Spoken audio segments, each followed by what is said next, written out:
Hello, can you hear me? Can anyone hear me? Yes, sir. Yes, sir, we can hear you. Yes, sir. Yes, see, you can hear me. Yes, Yes, sir. good. Hi, Sharmista. How are you? Yes, fine, sir. That's wonderful. Thank you for this. I hope I'm not late, right? Yeah. Sharmista, Yes, I'm starting. hello, Sharmista. Yes, yes. Yeah, Yes. this is Sandhya. I am going to speak second, I think, right? Yes, yes. Yes, yes. Yeah. So, all right. I'm Very good evening very good. to all of you. Today is the second day program on survival constraints of folk art and artisans in COVID-19 pandemic. Yesterday, we have a meeting with Professor Shobit Kumar Chaudhary and 5 scholars and art historians joined to discuss on the current scenario of folk art and crafts of India in our new normal world. Today, we are going to discuss the new strategies of survival and development of new creative ideas and outlets in future, and possible way of marketing with 2 panels. In the first panel, we have 3 panelists, and Professor Amareshwar Gala will chair the session. And in the second panel, there are also 3 panelists, and Professor Molly Kaushal will chair the session. On behalf of Kolkata Society for Asian Studies and on my own behalf, I heartily welcome you all and express my gratitude to both the chairperson and the panelists from different part of India. From yesterday's discussion, we can jot it down some suggestions that how the ethical issues such as social justice and environmental sustainability can include art. Lena Vincent proposed that the use of vernacular language can accommodate the folk or indigenous artists in one platform where they can showcase their art forms in their own way and can build up their market.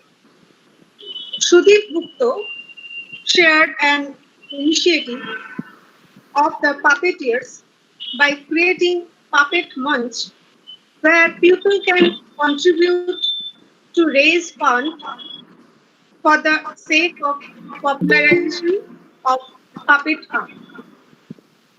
It is also noticed that for the popularity of any art form, the artist's name should be acknowledged by the users or the media people. So, the attribution of legal instruments are needed for the survival of particular artists and his or her art form. Chairperson Professor Chaudhary said that in India we don't have a national policy for the indigenous art and artisans.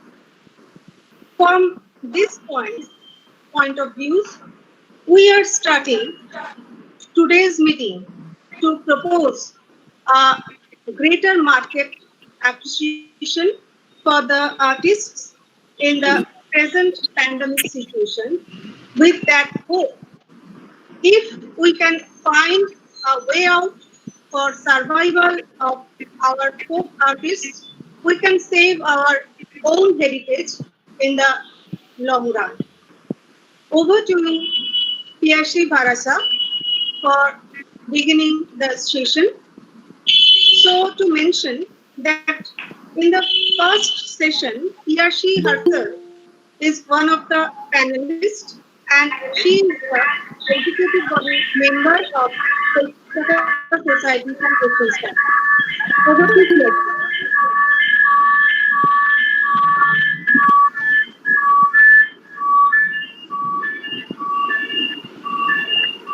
Thank you, Shormishta De. Thank you, Dr. Shormishta De Boshu, the Secretary, Kolkata Society for Asian Studies. So, very good evening to everybody present here. Today, we are extremely privileged to have Professor Dr. Amoreshwar Gala with us as the chairperson of the first session, first panel. Professor Gala is the Professor of Inclusive Cultural Leadership and Director, International Center for Inclusive Cultural Leadership.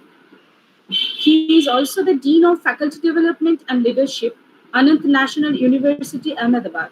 He is also the Chief Curator of Amaravati Heritage Town, India, and founding Executive Director of the International Institute for the Inclusive Museum, Australia, India, USA.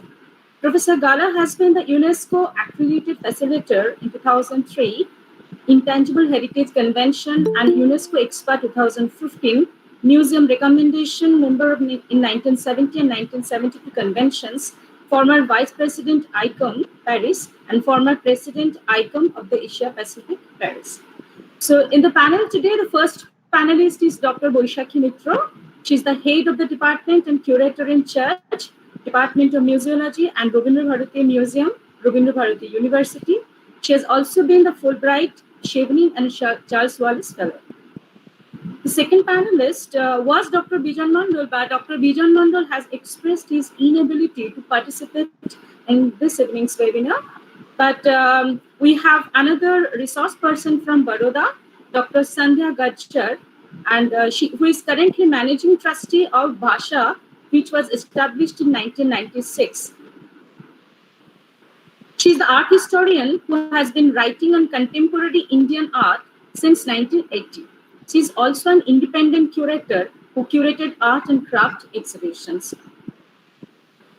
The next speaker is me. It's Dr. Piyashi Bharasa.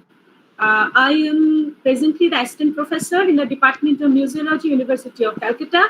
Before joining here in 2013, I was the head of education department in Victoria Memorial Hall for 10 years. So that's it about this panel. So let us start with this session. I'm requesting Professor Gala to kindly start this session, sir. Over to Professor Amoreshwar Gala, sir. Thank you. Thank you very much, Dr. Piyashi Bharasa. Greetings to everybody. Thank you to Calcutta Center for Asian Studies for asking me to chair this session. It's a privilege and honor. The topic is something that, globally we're discussing, the survival of folk art and artisans, what I would call, the intangible heritage of humanity, if you will. And COVID-19, there's a triangulation here. One is we're dealing with the pandemic situation. We're anticipating the post-pandemic situation. However, the post-pandemic so-called normalities, who is going to manage them, who is going to determine what is normal, is a very big issue. But we have a triangulation of the crisis. We have COVID-19, we have climate crisis, but we also have the global exposure of gross inequities. For example, the kind of movement that's gaining, meaning across the world for action, often called Black Lives Matter because it's coming from the US. But we have the same situation that the lives of artisans matter too. And these are often within the Indian caste system and hierarchies at the lower rungs of it and quite severely disadvantaged. And how we address this, We have very eminent panel over here to look at this. But I just want to say one thing, after yesterday's um, session chaired by my esteemed colleague, Professor Sari Chowdhury, that is that the quality of research on what we know about the intangible heritage of India is quite minimal. We still don't have a national inventory, forget regional inventories in this country. We are a signatory to the 2003 UNESCO Convention on Safeguarding Intangible Heritage, under which one of the domains in Article 2 addresses what we are talking about, the craftsmen and the skills, and what we call folk, whatever folk sometimes means. Even though we are a state party, we are a signatory to the convention, we're still way behind in actually establishing an inventory compared to many other countries. Why is this? So without an inventory, we actually don't know, what our local, regional, national maps of artisans are. So how can we actually, develop strategies if we don't know what the maps are? Second thing is that most of the people who are working in this area are working in the informal sector. They're not in the formal sector. Those in the formal sector, they have structures in place where their well-being, their incomes, their livelihoods could be addressed, and governments could facilitate this. But what of those who are in the informal sector? With the demise of tourism, and the third thing is with the demise of tourism, which is the third largest, which is the largest growth industry in the world until the pandemic hit us. But in India, tourism is the second largest employer after primary industries. And it is within the tourism context, many of the craftspeople have been making a living. So how do we address this? How do we establish what our research is? Or how do we do establish the maps? How do you develop strategies? How do you address emergency situations right now without knowing, what the lie of the land is? These are some serious questions, and I really appreciate this this session because I think it raises a lot of issues. And as Piers already introduced, we have very eminent people on this panel. And we will start off with Dr. Vaishaki Mitra, Head of Department and Curator in Charge and Senior Assistant Professor, Department of Museology. I've been following Dr. Mitra's work for quite some time, and she's an eminent researcher with tremendous integrity and commitment. But not only that, she has empathy with the topic that we're dealing with through her own research. Let's kickstart the session with Dr. Vaishaki Mitra. Dr. Mitra, over to you. Nice to see you. Nice to see you too, Professor Gala. Namaskar and good evening, everyone. Thank you, KSAS, for such a kind introduction, and my humble, heartfelt regards to Professor Gala. Today, I'll be speaking on promoting folk art during pandemic, some innovative approaches that has been taken. And against that, I would like to make a few suggestions of my own. I have a small PowerPoint presentation, so please allow me to go on screen and share it with you.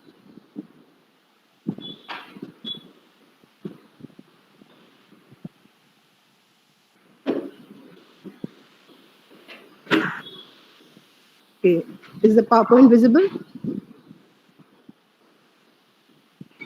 Yes, it is visible. Yes. Okay, and you can hear me? I'm audible? Yes, you're audible. Yeah. Okay, thank you, sir. I'd like to begin now then. Today, I come to you not only as a heritage activist, but also as a representative of the famous Jorashaku Tagore House, where the modern era of Indian art began under the direct patronage of Rabindranath, Abanindranath, and Gaganendranath. There is a definite reason why I draw your attention to this fact. The Bengal School of Art, set in motion by these stalwarts, was the first to recognize the vibrancy of Indian folk traditions. And that was in the beginning of the 20th century when most of the folk art practices of India was unheard of beyond their immediate environments. Traditional paintings like Madhubani and Worli, etc., came to the attention of art connoisseurs in much later years. Later, painters and sculptors of the Bengal school like Jamini Roy, Nandalal Bose, and Ramshankar Beg were heavily influenced by the Kalighat court and the Chantal tribe. Gradually, folk heritage, with its immense tapestry of tangible and intangible components like arts and crafts, folklores, beliefs, customs, and living traditions, became an important part of our national identity. The current pandemic is an unprecedented calamity, and its economic and social impact is going to be immense. As we go into Unlock 4, the worst affected are the populations who subsist on daily wage or seasonal income. Almost 90% of the workers in India are part of this informal economy and subsist on daily work. The social distancing and lockdown measures have affected these populations in an unprecedented ways. For folk artists, while on one hand their incomes have literally dried up, on the other there have been bursts of creativity, which is very spontaneous. The virus has garnered a reasonable response among the folk artists, as many have responded creatively to document the times we are living in. If you look at the picture on the slide, you can see this miniature painting where you have the main protagonist wearing a mask, and there is a bottle of sanitizer in the middle of the picture. So you see how the pandemic has affected the folk art. And I'll be showing you, I'm sure yesterday also you have seen a number of paintings and works influenced by pandemic, and I'll share some with you today too. The Great Plague of the early 20th century had produced an artistic legacy, and many believe that the pandemic will do so.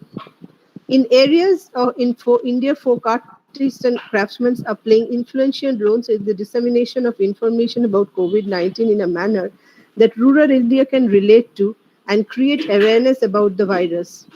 Since March, craftspersons have produced artwork underlying the importance of social distancing, wearing face masks, washing hands with soap, other hygiene etiquette, and avoiding group travel. There are also scenes depicting hospitals treating COVID-19 patients. Traditionally, many folk art forms in India were made on large scrolls or as murals to share information with the community. And we had seen even when there was the HIV issue, the scroll painters of Bengal had made beautiful scrolls spreading the word about HIV awareness. So those were being used in those days too. And even today, we find the pandemic being kind of pandemic awareness created through Potochitro. Artists can hold up scrolls in the village squares and they can share the message for creating awareness and eliciting the community response. One of the big examples in this case is Bhilwara in Rajasthan, which is considered a great success story in reversing the tide of the infections. It was an early hotspot before the virus was contained through the creative approaches. Kalyan Joshi is a fard artist from Bhilwara. His paintings carry messages in the local language about social distancing and face masks. Joshi's artworks have become extremely popular with local people as they relate the idea to their own traditions. And Bhilwara is a prime example of innovative strategies in promoting new behavioral patterns. This is another painting by Ambika Devi from Madhubani. Madhubani style painting where you can see the entire issue in one painting, people wearing face masks, maintaining reasonable social distancing. Even the fruit seller, the vegetable seller is handing out the bag with the help of a stick to maintain social distancing. So these are very interesting developments in the folk art scenario.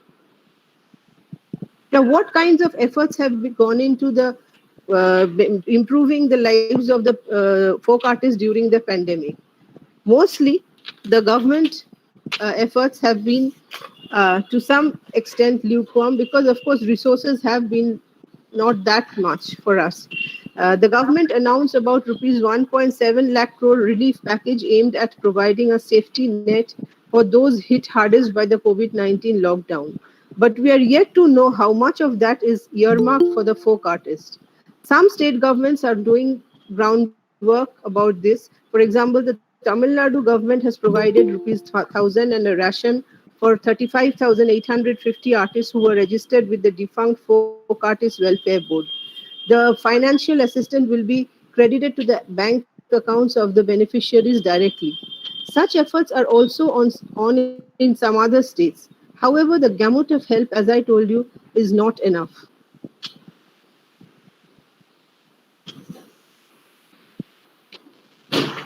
What can governments do now? Now the government can do is they can use the folk art for their office complexes. They can use it for gifting during the upcoming festival season, and they can upload on government sites for auctions, which is strongly monitored by the government. These are actions that the government can take. And the government should also encourage people to wear traditional textiles for the coming 1 year if that is possible. Public installations of folk art materials should be made, and all furniture in offices for the government can be made of traditional material like cane, and dokra and bidri artworks can be used for decorating the offices, terracotta, bamboo, and grass items as well. Now, the government also spends a lot of money on advertising. These advertising should look into the scope of using folk art forms, the performing art, folk art, and the other kinds, as to how they can be garnered to use or spread awareness or for government propaganda, whatever, in whichever way it is possible. And they also should seek support through various cultural grant schemes with UNESCO, UNDP for the said purposes. Instead of each artisan applying and fulfilling the compliance, the government should be doing for them. Now, the big role of the 7 zonal cultural centers also need to be highlighted, because they need to play a more proactive role through the district industry centers, panchayats, and the block development. One example which has been really laudable by the Indian government is how the Indian railways have promoted the various kind of art form by beautifying the rail. It started in the pre-pandemic time in 2018 when it was beautified the Bihar Sampark Kranti Express by painting its coaches with Madhubani artwork. And then in 2019, it was followed up by beautifying the coaches of Bikramshila Express at Bhagalpur with the traditional Manjusha folk art form. Later on, the Janashadharan Express, Patna Rajdhani Express, these were also painted with Madhubani art form using folk artists. The great thing is that the Mithila folk painting became so popular that the Japanese trains, which usually have anime art on them, are now interested to have Mithila art on them. So they have requested Indian government to send some Mithila folk painters over to Japan to paint them. So look at how beautiful the trains look. Now you do need maintenance and color and painting of the train bogies from time to time. But this is a really innovative idea that if it can be done by the folk artists, they can get some earning, as well as the trains will look vibrant and colorful. So this is really very innovative to me, at least. Here you see the Madhubani station being painted. And I have seen similar things in the Bishnupur station as well, where they use terracotta horses. Because terracotta is in artifacts that indigenous to Bishnupur, they have used it to decorate the stations. So similarly, I think different government departments should find out avenues of how they can employ these artists, and they can benefit. This is a kind of win-win situation. The artists also benefit, and we also nurture the our age-old traditions.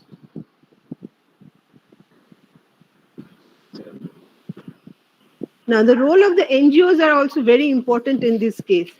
And they have already been channelizing the creativity of these artists and craftspeople in a way that ensures their financial sustenance and also reinforces the outreach of the public education campaign about the pandemic and the new social norms excuse me, it has imposed. In South India, a COVID-19 artist fund was set up to raise money from performances on a shut-in concert, which was live streamed on March 29th. The concert raised about rupees 9 lakh as seed funding for struggling artists. Rupee donations are now collected through the Sumanasa Foundation and the foreign funds through Tennessee-based Bhuvana Foundation, which works with tribal and underprivileged communities in Tamil Nadu. The New Delhi-based Craft Village, a member organization of World Craft Council Asia Pacific region, held its annual India Craft Week 2020 digitally. Titled Good Stories Untold from Your Home, the 3-day event told stories of craft persons striving towards one world, one craft. The holding of the week will encourage millions of craftspeople in quarantine like everyone else. More than 70 brands, artisans, and artists participated in the event. Holding such events is one way to prevent the craft sector from a collapse. The other project I'd like to draw your attention to is the Artist Project on Instagram, which was started as an initiative where the organizers work with rural artisans who do not have access or means to put their work online. Their work may even sell internationally, but it is often the middleman who earns the most. So, this project reached out to them and gave the work more visibility online and got them orders so they have a steady source of revenue. The other project is the Assistance for Disaster Affected Artists, the ADAA, a crowd-funded campaign to provide prompt financial support to about 100 artists for 3 to 6 months. The group raised rupees 42 lakhs and has reached out to 132 artists. These are all the work the NGOs are doing. They are small NGOs, sometimes medium sized, but they are trying to do it their own way. Now, the corporate sector has a huge responsibility in this regard also. The Companies Act of 2013 allows for promotion and development of traditional arts and handicrafts to be counted as a corporate social responsibility, giving businesses an effective cause to support folk artists and craftsmen. The large availability of space, the presence of vast corpuses dedicated to CSR funding, and the business expertise of organizing events all come together to make corporations ideal patrons of folk art in these uncertain times. We all can inspire and encourage not only folk artists and craftsmen, but all individuals to use their creativity to adapt to the new normal. I would like to show you the example of GE, who has approached the traditional artists across India to help crafts in print and in different ways in which GE has impacted their life. The advertising campaign depicts some of the most local creative art forms, such as patchwork art, Chauro art, Madhubani art, and Kalamkari art. The artists were given the choice and freedom to use their own art form to present their creative renditions. What followed next over a period of 4 months was a deep dive into the art forms as the artists painstakingly created intricate artworks under the supervision of BBDO, an international advertising agency. It was felt that a standard looking and campaign would not do justice to the scale of GE's commitment to India. After all, these are innovations that are changing in an unprecedented way the lives of millions of Indians living on the margins of progress. What if the campaign came from the people, from someone amongst us whose lives GE impacts in some way or another? Thus, they decided to do away with the oft repeated digitalized imagery, look and feel for the campaign, and instead they created something unique. With this thought, they approached traditional artists who are experts on some of the varied Indian regional art forms to help craft the ad campaign. Encouraged to use their own art forms to express themselves, these artisans literally brought to life the ad campaign, giving the term crowdsourcing an entirely new meaning. The resulting artworks are nothing short of stunning, whilst effectively showcasing the essence of how GE is helping India build, cure power, and move every day. The idea achieves two things. It showcases GE's involvement with the remotest parts of India across various areas of operation. Secondly, it shines the torch and revives the arts that are marginalized. We are using communication to also bring back traditional Indian art and dying craftsmen into the mainstream. It is part of our mission to create acts, not ads. This is what GE says. And in fact, India is the first country outside the US where GE has rolled out the GE Works campaign. Now, all this has happened in the pre-pandemic era, but the thing is, during the pandemic and in the post-pandemic era, as soon as it comes, we can use such examples in a much broader fashion. In fact, this can be incorporated into the social corporate responsibility policy of every family, every industry. Let's have a look at what GE did. So this is the Chauro Art GE campaign, where GE has used the Chauro artwork, where they have shown how GE engines are used to expand jet airways in India.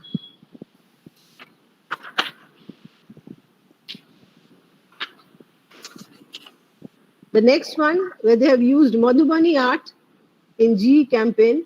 And this Madhubani painting portrays the amazing effect of the GE Lullaby Warmer, which is an infant care product that helps keep premature babies warm during those first few critical moments of life. And you can see how beautifully Madhubani art has been used. This painting in the Kutch style, it captures the positive influence of GE wind power on communities across India, lighting up homes and improving the quality of life. This is Gond artwork that GE has used, inspired by the revolutionary Optima invention of X-ray system, helping doctors diagnose quickly and accurately. And one last example I have for you is the Kalamkari artwork that is used by GE, where it shows that GE is creating job and empowering business throughout the country, providing financial products and services to help people and business shape their own lives. Now the issue is, how do we unlock the folk practices and how do we bring back these people to mainstream earning methods again? Personally, I feel the efforts that are being done right now are all in piecemeal way, and government is doing something, the private sector, the corporates are doing something, NGOs are doing something. What we really need is a public-private partnership model to promote folk artists once again. It should have a holistic approach, and it should treat both the tangible as well as the intangible aspects of the heritage. And this should be done in a phased manner. So as we go into Unlock 4, and I just heard today that we are not going to have any more lockdowns. So I think it's high time when we sit down together and we make the policy as to how we can have a PPP model to encourage folk artists to create their activities and to earn a living once again. Thank you. I'll unmute myself. Thank you very much, Dr. Mitra. As always, you're so eloquent, and you brought in a clear optimism in the way you spoke about promoting folk art during the pandemic and some of the innovative approaches. Thank you so much, because there's so much negativity right now. And I think the kind of positive feeling you brought in your presentation by giving illustrations of what was being done before the pandemic, during the pandemic, and the possibilities. But you really brought everything together towards the end by saying that things are being done ad hoc, and which is so true. You know, as good as the examples that you're given, you summed up about the nature of all the activity as being ad hoc. Why is that? Well, we don't have a national cultural policy, right? That's number one thing. Without a national cultural policy, it's very difficult to develop national approaches that might be distributed. Might be a national approach, might be a distributed network across India, and the kind of adaptability, the kind of innovation with which people are working together is admirable. But we have to go beyond that, admiration, to thinking of appropriate infrastructure, appropriate policy, and the kind of holistic approach that you advocated.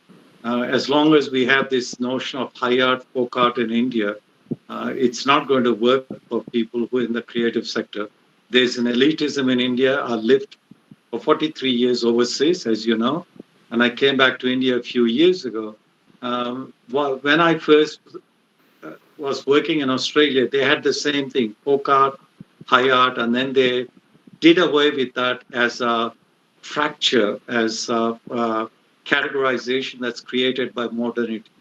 So they decolonized the model, and they created a situation. Most of the artworks that you've shown, whether they are by Madhubani, whether they're by artists from Gond, artists, Wali, whatever artists, what you've shown, most of them would be considered as part of mainstream contemporary art in Australia.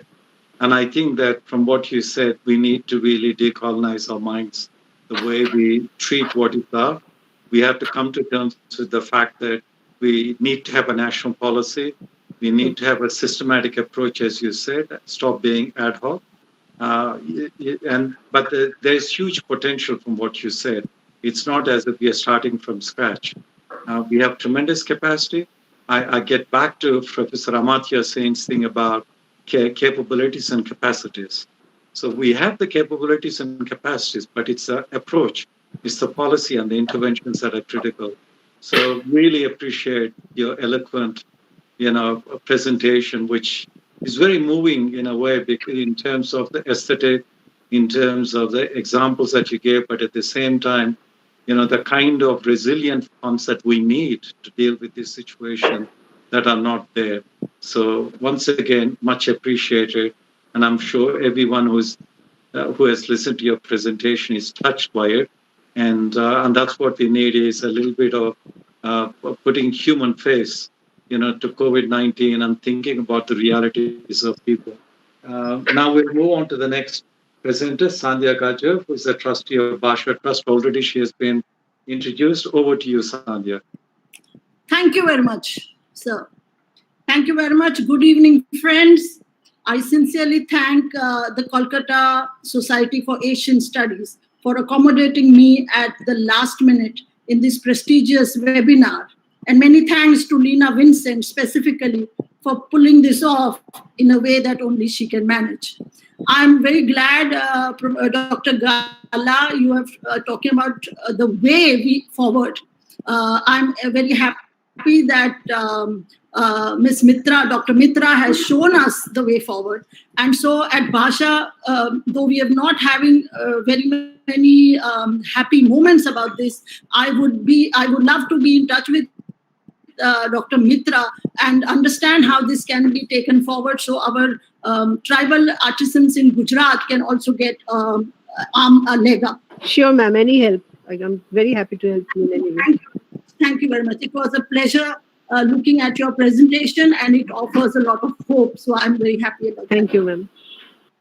So I represent an almost 25-year-old organization, which is called the Bhasha Research and Publication Center in Vadodara, Gujarat, and our Adivasi Academy that is based in village Tejgarh in the tribal district of Chota Udaipur in central Gujarat, bordering Madhya Pradesh. Please do access our website, www.bhasharesearch.org, and you will get an idea about what we do. Bhasha was started in 1996 by Dr. Ganesh Devi, who left his job as professor of English at the MS University of Baroda to work on endangered languages. It was academic in nature, but as research plunged in depth, Bhasha realized that most endangered languages were spoken by tribal and nomadic communities, almost all of which were oral in nature. In 1998, we started the Adivasi Academy at Tejgarh, and our first activity was to start a tribal museum. The idea was that the exhibits in the museum would offer tribal communities a sense of value, of identity, of the fact that they existed and had nurtured and sustained traditions that went back many generations and centuries. This museum, which is called Vacha, meaning speech, which is literally translated as speech, but metaphorically, each object speaks of the tribal identity. And that is the identity that understands forests and agriculture and a sustainable harvesting of the land and trees, does not crave for more than it needs, believes in gender equality, community decision-making, and has its own reasoning and logic about how to live in this world. The museum celebrates tribal motor skills with hands and fingers creating objects that almost always are functional, so nothing is wasted, and aesthetically fine-tuned in its design components. Through the exhibits that are paintings, murals, sculptures, the museum celebrates knowledge of nature, of life, of living and death, which the tribals live by. I'm going to show you a few images and explain what they are about. We start with the Pitora painting, which is the identity of the Rathwa tribals of Chota Udaipur area. Just give me a moment. We've been having some problems with the electricity here.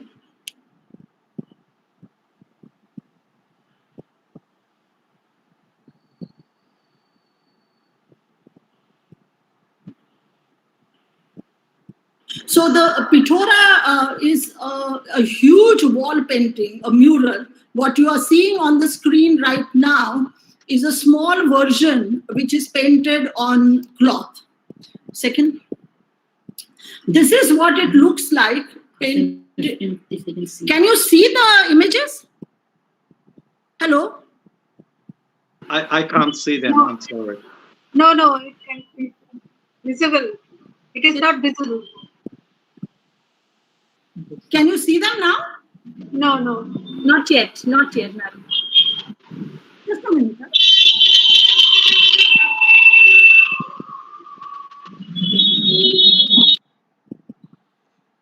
So, in the meanwhile, as this is getting sorted, I will just tell you what the Pitora is all about. It is a celebration of their Baba Pitoro, which is the god of the Ratwa community.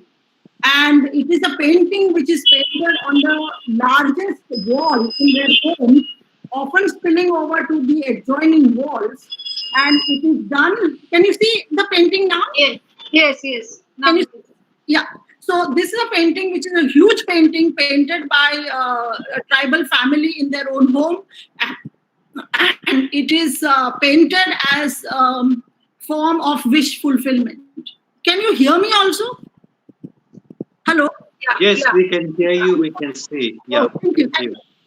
So what you're seeing in front is the tribal museum, and this is a painting which is a very small Pitora painting, which is painted on a huge sheet of cloth. And next one. So this is the way it is actually painted in their homes. Next one. This one is also painted on cloth because the Pitora painters now want to sell these works and earn some money, because they paint only during the time of the year when they do not have work in the fields. Next one. This is also painted in the home. Next. This is where that's the Ratwa tribal showing some people who are visitors at the Adivasi Academy some of his work.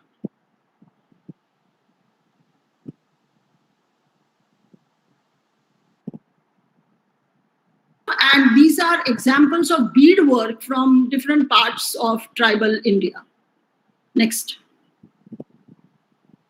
This is work made by a wood carver. The wood carving is also an important craft practiced by the Ratwa tribals, and this is presently in the Cambridge in the Cambridge Museum of Anthropology and Archaeology, and it what it denotes is a Gera musician in the Ratwa community who often dances when they are celebrating Holi. So this is a work which is now in that museum. We have a copy of this in the museum at Tejgarh as well. Next. So this is also part of our museum, and this is the kind of woodwork which they generally make. They make sculptures. These are not votive images. Next. So this they also work with beads. This is some of what the tribal women wear and look like in that area, and what they have in front of them is something they have made, which is traditionally a welcoming kind of thing they hang on their doorways, which in Gujarat is called a toran, and every home has a toran in Gujarat. Next. So beadwork is very popular, and this is the way they make. They use beads. Unfortunately, not many tribals wear this beadwork. They actually make it only to sell to others. They themselves prefer to wear silver. It's a sad situation, but that's the way it is. I think they buy silver as a form of investment. Next. They also make pottery. And they use lac. Lac is harvested from the trees. There are 3 types of trees which are grow in that area, and there are certain kind of worms which they let loose on those trees. They get bunches of them, and from the excreta of the worms, the lac, which we make lac bangles also, very popular in Rajasthan. So lac is harvested, then the lac is boiled like this and made into a kind of a glaze. Next. Next. This is so the whole family. This is the whole family of the potter community as part of the Rathwas who make the utensils which the community uses. And then next one. And next. So this is what.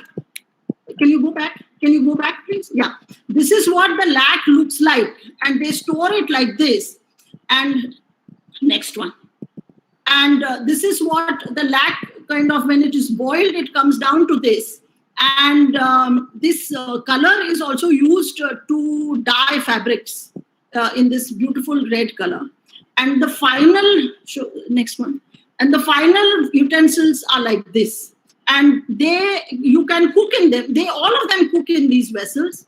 The lac is supposed to have some medicinal value as well. And it makes sure that the terracotta does not absorb the liquid element in whatever food they are cooking, and it remains there. And the lac is applied while the pot is still hot in the kiln. And they take them out and then quickly apply it and do it this way. So these are products which are now urbanized also. A lot of them come into urban areas and people use them to serve things, etc. But the community itself uses them extensively to cook in these. Next. Now, so just hold on with this. I'm going to speak for a while. So though in the initial years of our work, we did try to engage with tribal crafts. Can you hear me? Hello? Yeah, we can hear you. You got another 4 minutes left, please. Yeah, thank you. Yeah, thank you. Though in the initial years of our work, we did try to engage with tribal craft families, we came to realize that this engagement is rather complex. It moves from understanding the craft, how it has evolved and what it means to the community. That is, whether it has religious or ritualistic significance, in which case one has to deal with it very carefully, or whether it is important in its functionality as decoration of the home, bodily adornment, and other aspects of everyday living. Whether they are okay with producing it in large quantities and make sure that the quality is retained in the production of these quantities. And then comes the most difficult part of all, the marketing of these materials. Generally, the tribals market whatever they produce in their own village hearts, which are held on different days in different villages, so they can move from village to village to sell their products. And their products are also tailored to meet the needs of the community. Now, what you see in front of you is this image, the cloth, the loin cloth which the Rathwa men are wearing are called kasota. Next, and they are woven by the Vankar tribal community in a pit loom, and which width is the size of the loin cloth which they wear. Now, the issue is that most of the tribal communities now, the men, do not wear this because they've started wearing trousers. And so they have opted for the regular underwear, what is available in the market. And now there are, in our area, there are only 3 Vankar weavers left who still practice it. Next. So it was largely, we at Bhasha, we have been academics. But since the last 2 years, we have got an extraordinary person, Dr. Madan Meena, who is a textile and crafts expert and an artist himself. He joined us as trustee and the honorary director of the academy. And he lives there 10 days in a month. And now our engagement with the crafts has become more.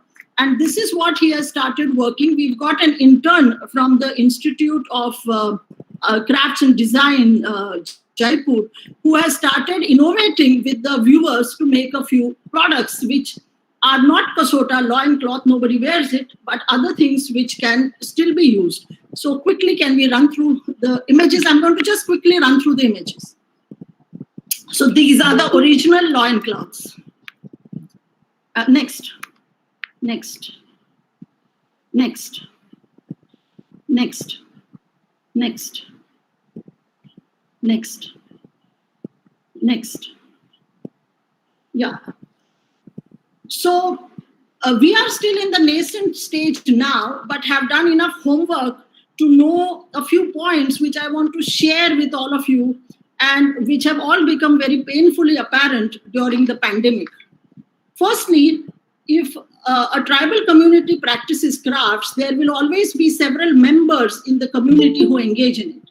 On an average, there will be a large number of these who will produce mediocre work, a few will produce good work, a handful whose work will be excellent, and finally some you can count on the fingers of your craft and moves into the zone of contemporary art while using the medium of that craft.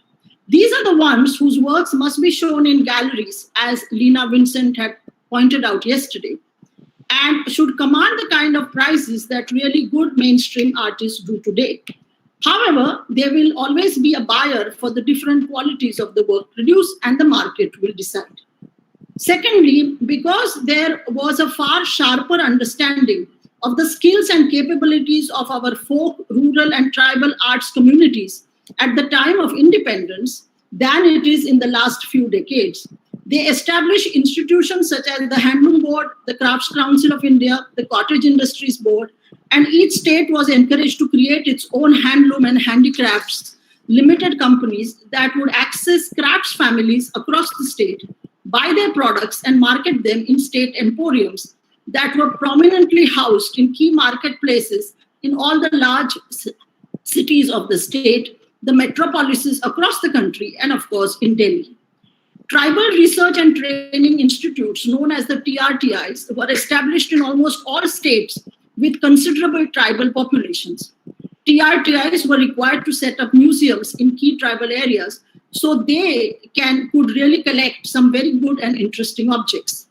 Later on, TriFed, which stands for Tribal Cooperative Marketing Development Federation of India, was established, and its website says that it supports 125,000 artisan families, markets 100,000 products, has 121 retail outlets, and has a turnover of 91 crore, which I don't know whether it is last year's figures or a cumulative figure.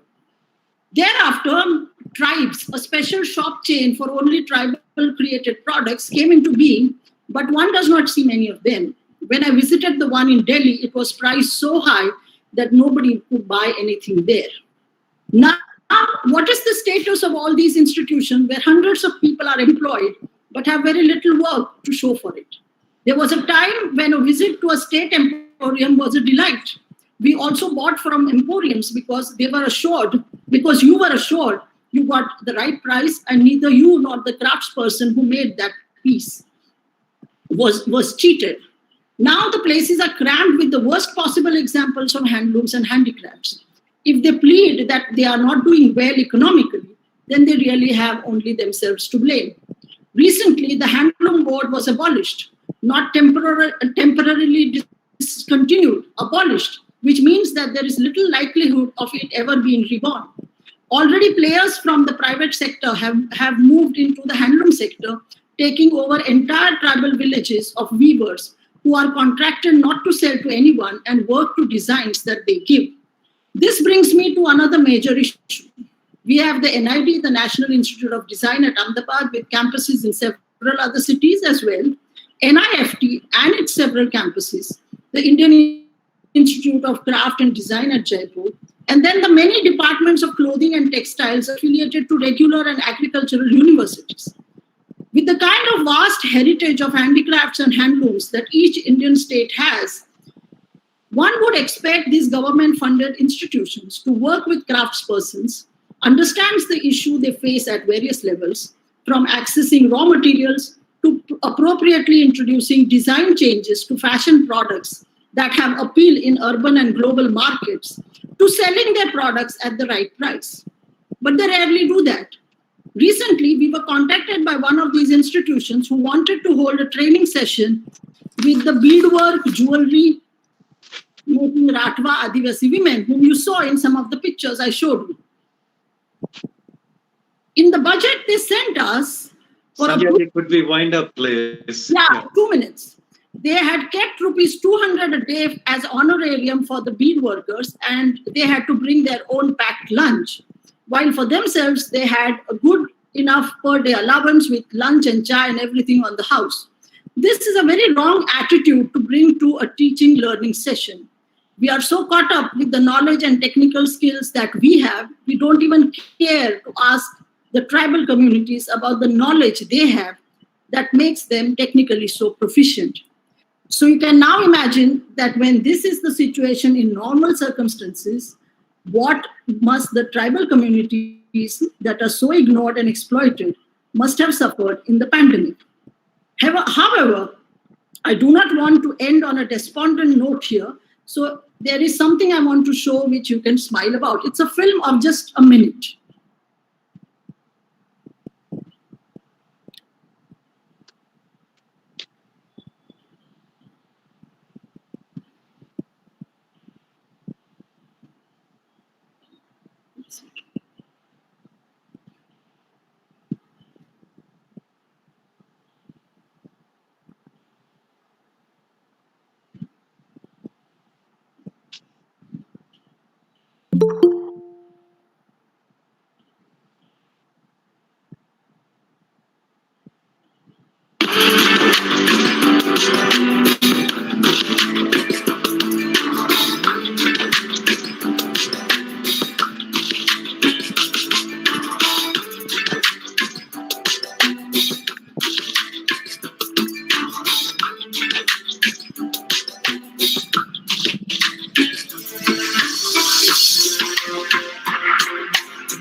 We want more and more youngsters to come and experience this place because handlooms is our heritage which has been passed on from generation to generation.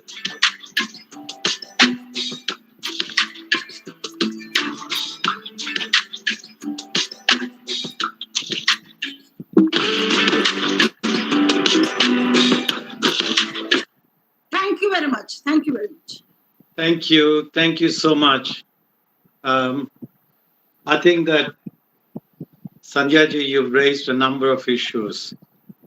You presented that we have major national institutes, we have the capacity, and yet we're not able to translate that infrastructure to serve the first voice of the people, the primary rights holders. I mean, you were talking about rights holders.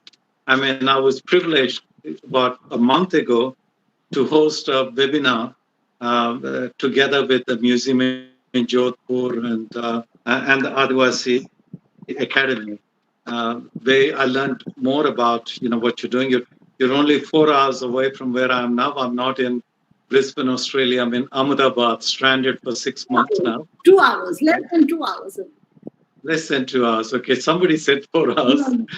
And I know with the traffic at in a pandemic situation, it would be even faster. Yeah, sure. Less traffic. Now, I think that there are three things that really hit me hard from what you said. That is, we really need to rethink the way we use the language. Yeah. The language, Bhasa, could be empowering or disempowering, right? The language could be empowering or disempowering. The creativity of people is there. But we do have in India, I'm an Australian, but I hope you'll all forgive me for saying that. I was born, brought up, and educated in India, so I think I have a right to say this. I think to a large extent, you know, there are advocates and critics and inspirational leaders like you and Dr. Mitra, but the majority of people that I've come across are very much urban middle class people, have a very strong middle class values of us saving them kind of approach, and I think we need to address that.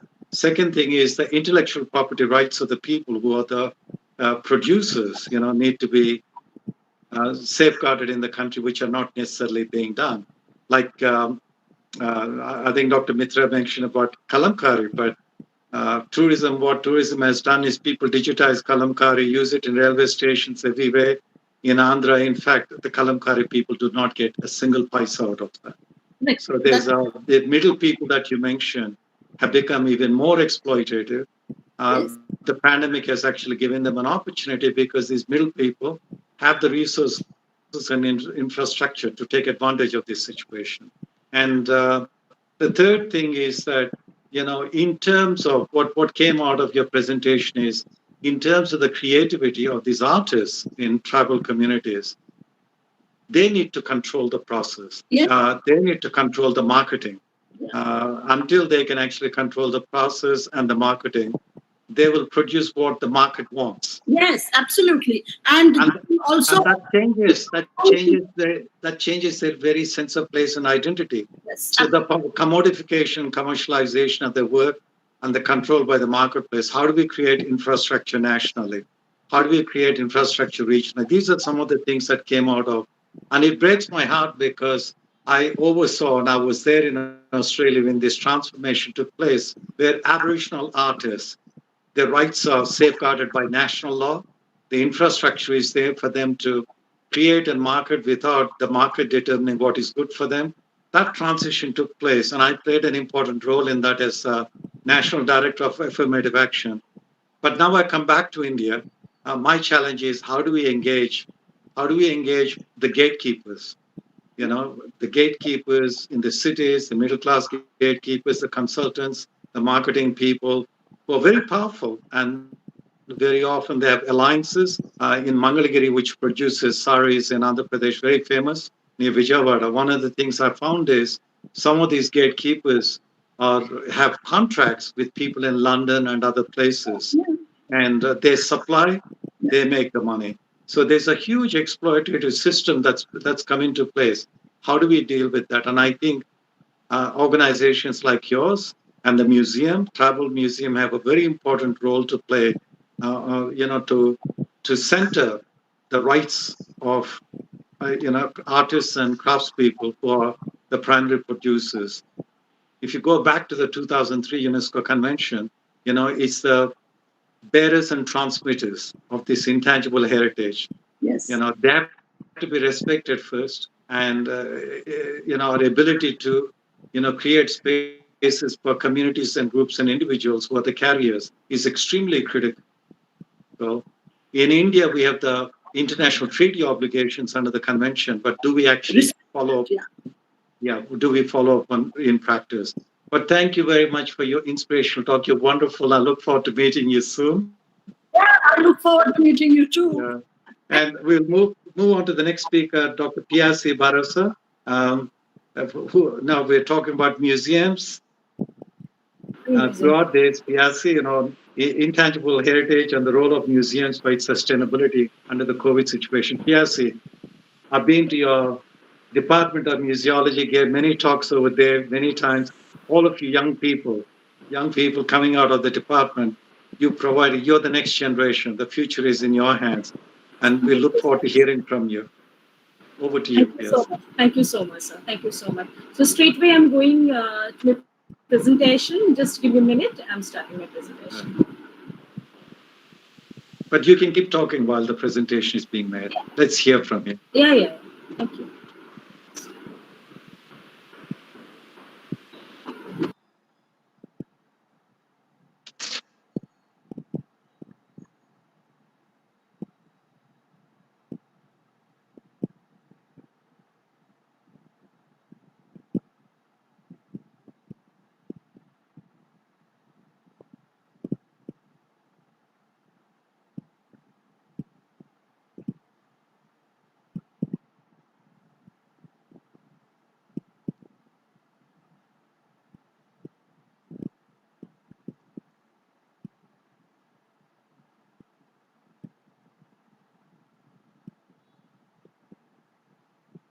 Piazza, could you speak as to what you're going to say while your presentation is uploaded?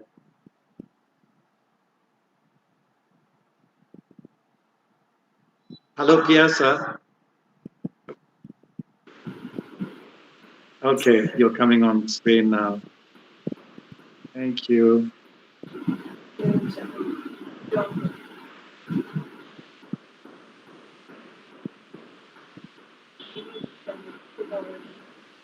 So today I'm going to talk on the intangible cultural heritage and the role of museum for its sustainability in COVID-19 situation.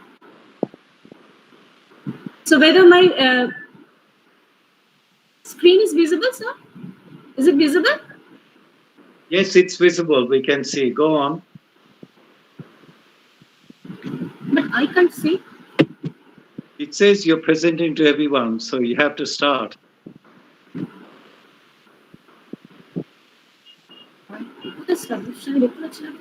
তোমার পিপিটিটা on করো পিপিটিটা on করো Yeah. পিপিটিটা স্ক্রিনে দেখো Yeah. So, Great. We can see your presentation. Go ahead, Piazza. okay, sir. So,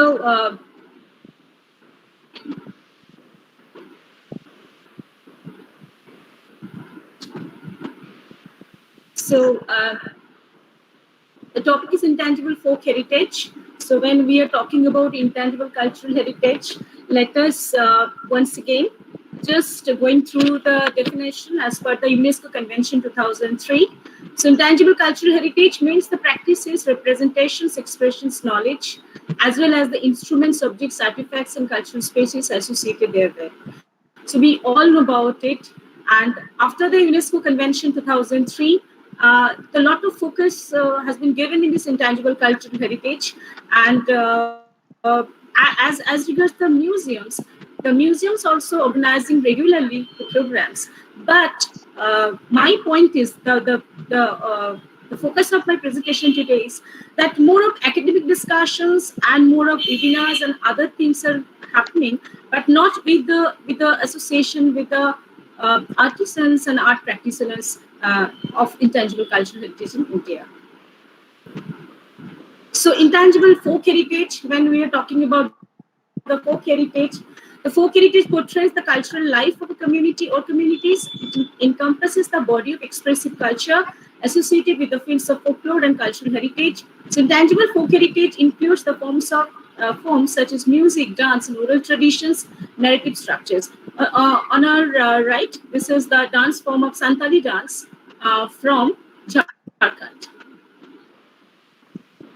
So when talking about the role of museum, let us see what the museums in India are doing now in this COVID pandemic situations. After the lockdown, many museums in India revamped their virtual tours with the support from Google Art and Culture during COVID-19 pandemic. Many museums updated their websites for virtual resources, e-learning, organized online workshops, trainings, webinars, etc. Many museums also organized online exhibitions, used their social media like #MuseumFromHome for sharing their content in innovative ways. Many museums in the world, like the Jaipur Getty Museum in Los Angeles, sponsored a very, very innovative idea. That's why I have given here the Getty Museum Challenge, when they're inviting people to use everyday objects to recreate works of art and share their creations on social media, prompting thousands of submissions. Coming back to Indian scenario, how many museums have organized? But when I'm talking about the role of museums for the sustainability of the intangible cultural heritage, let us get a kind of survey that how many museums have organized programs on intangible cultural heritage involving the artists and artisans. How many of them have posted on the websites a detailed documentation of artifacts associated with intangible cultural heritage in their holdings? How many of them provided support to the artists and the practitioners for conducting workshops or performances and database creation and dissemination through various digital media? If, in any case, that is my personal opinion, that if, in any case, the numbers are less, then why? We have to find out the reason.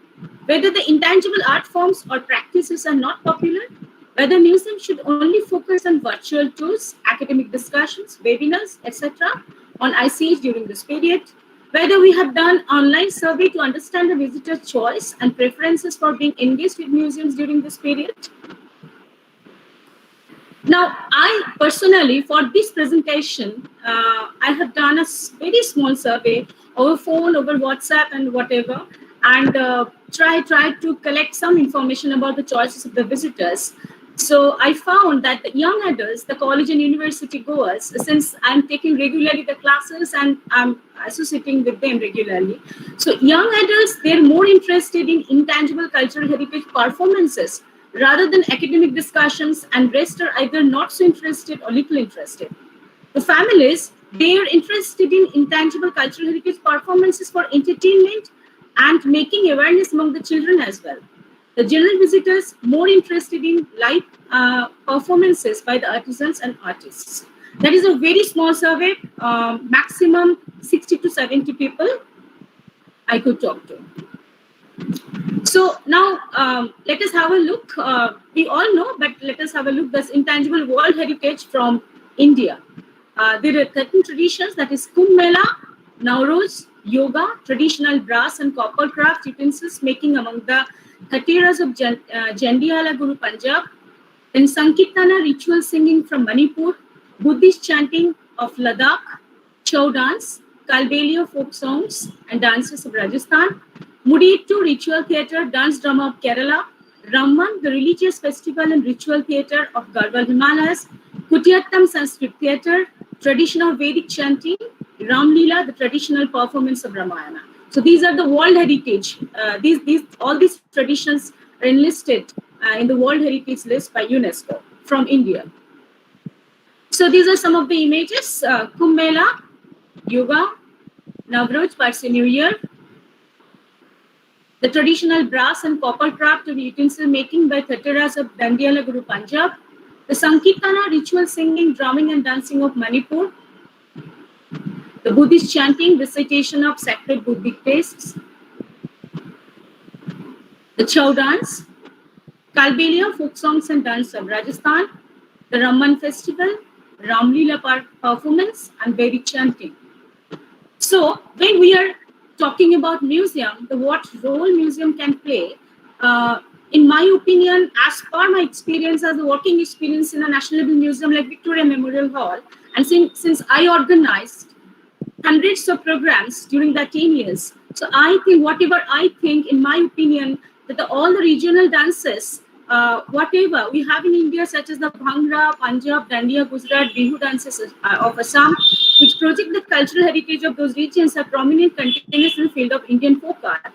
And in case of the museums in West Bengal, we can really organize in the digital platform such programs by the performance in COVID-19 situation. Maybe it is a single performance of 20 to 30 minutes. We can organize here on digital platform for the audience, which can earn revenue both for the museum and for the performance. Not only the discussions, only on the academic discussions on the folk dances. Now, the folk musicians can be involved from different states of India for the performance on intangible cultural heritage, such as Lavani, Bihu, Sufi music, Jhumar, Baul, Bhateli, on the digital platform. The musical artifacts associated with the traditions may also be documented and interpreted at the same time. So basically, the young generation, many of them, not all, of course, many of them, they are not aware about this tradition and the musical instruments and our rich cultural heritage. So museum, in this COVID situation, on digital platform, they can definitely organize such programs. In oral history or traditions, for example, the storytelling by the folk performance from the Ramayana, Mahabharata or Dasavatara, we can organize programs here on digital platform, and museums, many museums can do it. I don't know whether any museum during this last 6 months or 5 months, they have done it. I don't know. Yes, you have 2 minutes, Piaz. Yeah. To finish. Definitely, we can do it. The museums can do it. Then the Kollam, this is a very popular tradition, ritualistic tradition in South India. And here in West Bengal, we have Alpana. So museums, we can generally collaborate, but so we can collaborate with the museums there.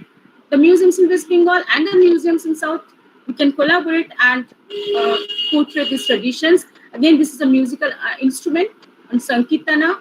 This is for school painting, and we in West Bengal we have a school painting also, auto painting. So both the museums in West Bengal, museums in Rajasthan, we can collaborate and can organize programs on digital platform. The puppet theater, yesterday the scholars they have already spoken about it. So finally, my submissions are more collaborations with temples, art and artisan societies to organize the live performance with narrations will be beneficial for this situation. Inviting the communities to curate their own artifacts and showcase small online exhibitions. We can also invite the visitors to send their small curatorial concepts to mount single object exhibitions on intangible cultural heritage. Short documentary film shows on intangible cultural heritage and social media can be organized. Sometimes inviting the community people to share with us their knowledge on medicinal plants and their uses. That is also a very interesting thing. Intangible cultural heritage like the Ramayana and Mahabharata, which connect India with many Southeast Asian countries, may also be taken into account for international collaborations. So thank you. Thank you, Piazza. Much appreciated. It's good to hear youth voices when you talk about young people. So it's very much appreciated. But Piazza, you know that the very question of a museum is being discussed and debated by the International Council of Museums. And very few debates have taken place in India. And we're still very object-centered, as you know, and you teach in this area in one of the very big departments. We're still very object-centered in terms of when we think of museums as sites for safeguarding intangible heritage, which is what you're advocating. Museums as sites for promoting, safeguarding, and promoting respect to intangible heritage. We're still a long way to go, although I know you're very optimistic. That's beautiful that you're very optimistic. We're a very long way to go. Thank you very much. And now I want to ask the organizers, how much time do I have left for this session? Sir, you have time. We have time, sir. Time. Okay, 10 minutes, I think, 10 to 15 minutes to question answer. Yeah, who is going to, Sharmishta, are you going to flick across the questions to me? Or take the questions and in a group? We take them all in one go? How do we do it? For all the audiences, you can ask. Yeah, well, If anyone why can, don't the audience put on the chat box their questions? yes, they can also. I think it's the best way to go. If you have any questions, please put them in the chat box.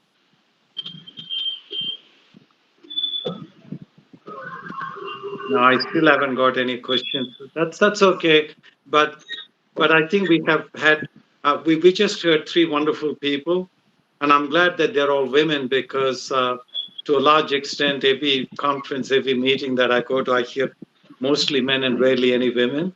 So to hear through three women presenters, excellent presenters, eloquently, it's wonderful to do that, to hear that. And the organizers too, Sharmishta, so it's amazing. There's a gender perspective here that we need to take into consideration.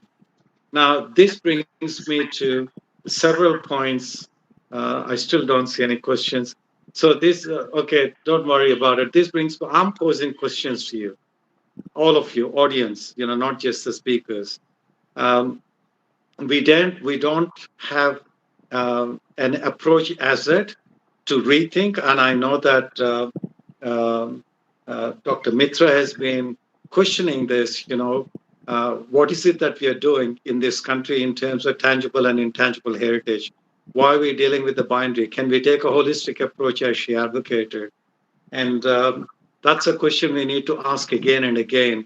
What kind of museums, what kind of heritage are we safeguarding, are we promoting? For example, the number of projects that were funded in the last 4 to 5 years before the pandemic, most of them focused on heritage conservation of the tangible, site-centered, building-centered, not even properly cultural landscape centered. If they're culturally landscape centered, then they have to take into consideration intangible heritage. So, what became glaringly absent in the last 5 years is the absence of a national policy on museums, a national policy on intangible heritage, um, and a national policy dealing with even the built environment, is missing. So, we need major rethinking of what we mean by heritage, what we mean by museums, what we mean by art. When we are saying what I would consider as an Australian contemporary art by Aboriginal artists, that it's being referred to as folk art. So, do we need to rethink? And to what extent do we need to decolonize our institutional infrastructure, decolonize our curricula as we teach, decolonize our pedagogy, decolonize so many of our things when we have such amazing, rich cultural and linguistic diversity of India, which is highly endangered because we so much given into globalization, monoculturalism that's dominant from a middle class point of view. More than 80% of Indians live in villages, and yet we put most of our money when we talk about heritage into the cities.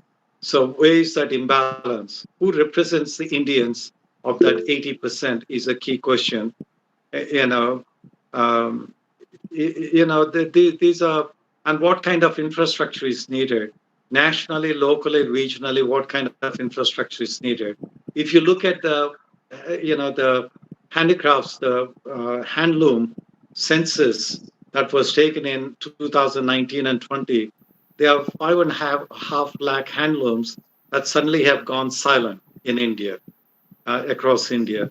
Major disaster. In fact, it's like a tsunami or an earthquake, if you will, in the lives of India's living heritage.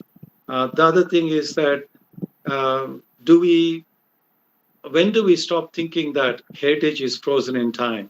That which is intangible, as PRC would support me, is living, dynamic, and changing. So where is the infrastructure for us to see how the bearers and transmitters themselves can actually control their own lives, control the way the changes take place, control the way they produce, and control the way they can market and benefit. And these are very critical questions for us in India. These have come up here. And lastly, I I'm someone who is always optimistic, but I'm optimistic only when all of you are listening. We're all middle class Indians. We're all privileged.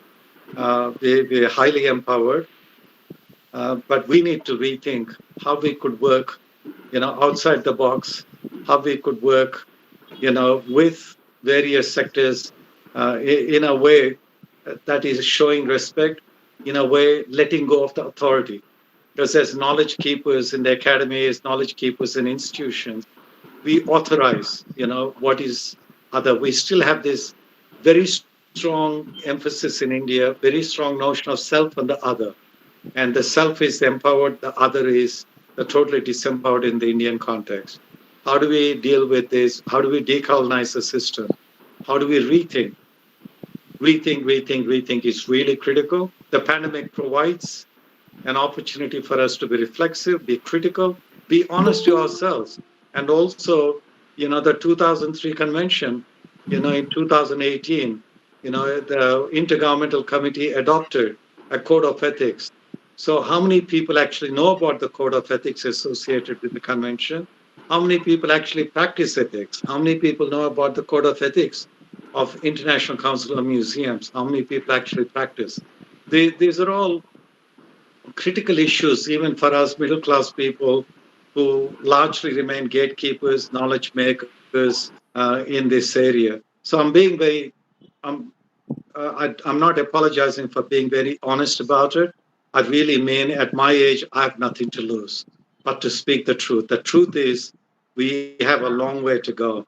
And we have a very long way to go, but we can only go, so far unless, as long as we can rethink what we mean by heritage, what we mean by, um, uh, heritage, museums, communities, groups, and individuals. We have to rethink them.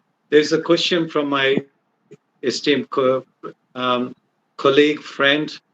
How does CSR involvement you feel is meaningful promoting folk artists and livelihoods? History of corporate groups in relation to tribal resources is really pitiable, literally many plundered resources. Any other panelists want to answer this question from Professor Dr. Sarit Kumar Chaudhary?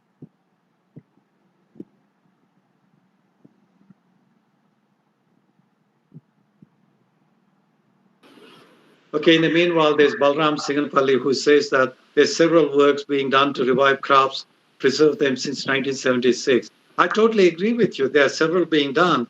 But when you take the population of India, 1.3 billion, when you take the extent of the craft traditions of India, what small percentage is being revived? Already Dr. Mitra presented some excellent examples of what can be done, the possibilities pre-pandemic. But what I'm saying is it's not the few. I'm talking about the majority in the country. And the majority can only happen if we have a national approach. Anybody wants to answer Professor Chaudhary's question?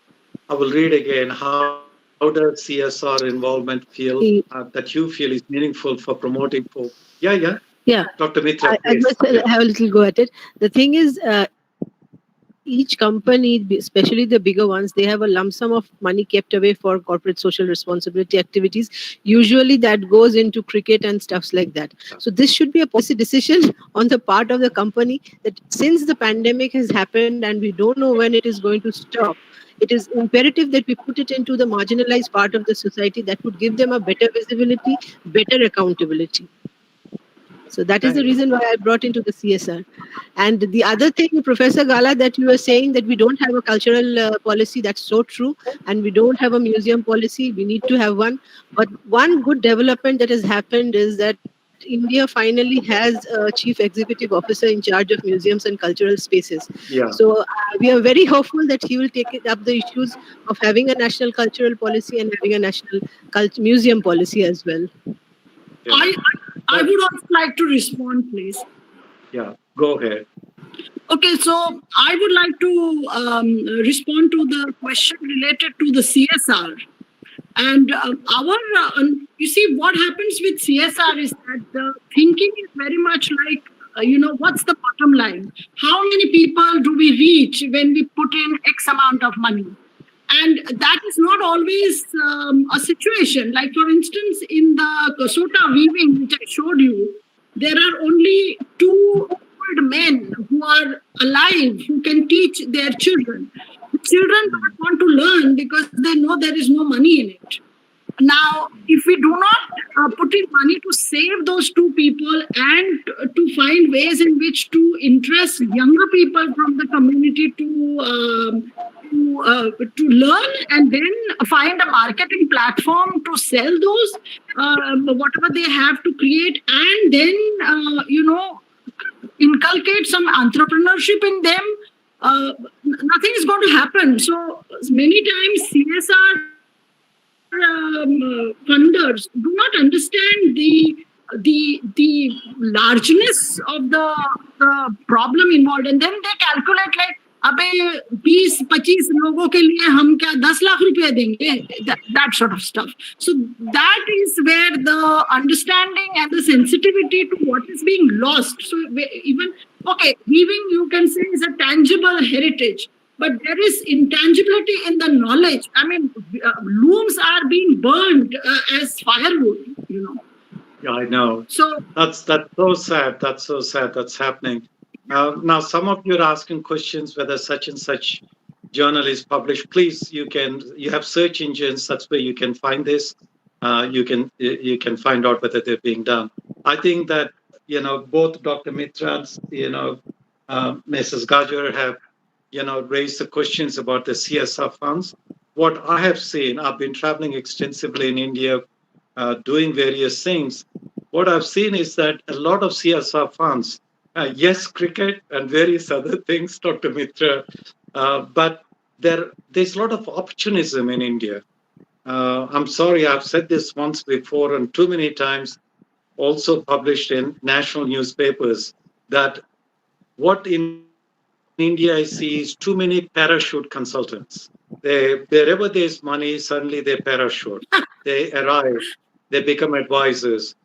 I think this is the biggest disease that Indian culture has got is unethical parachute consultants.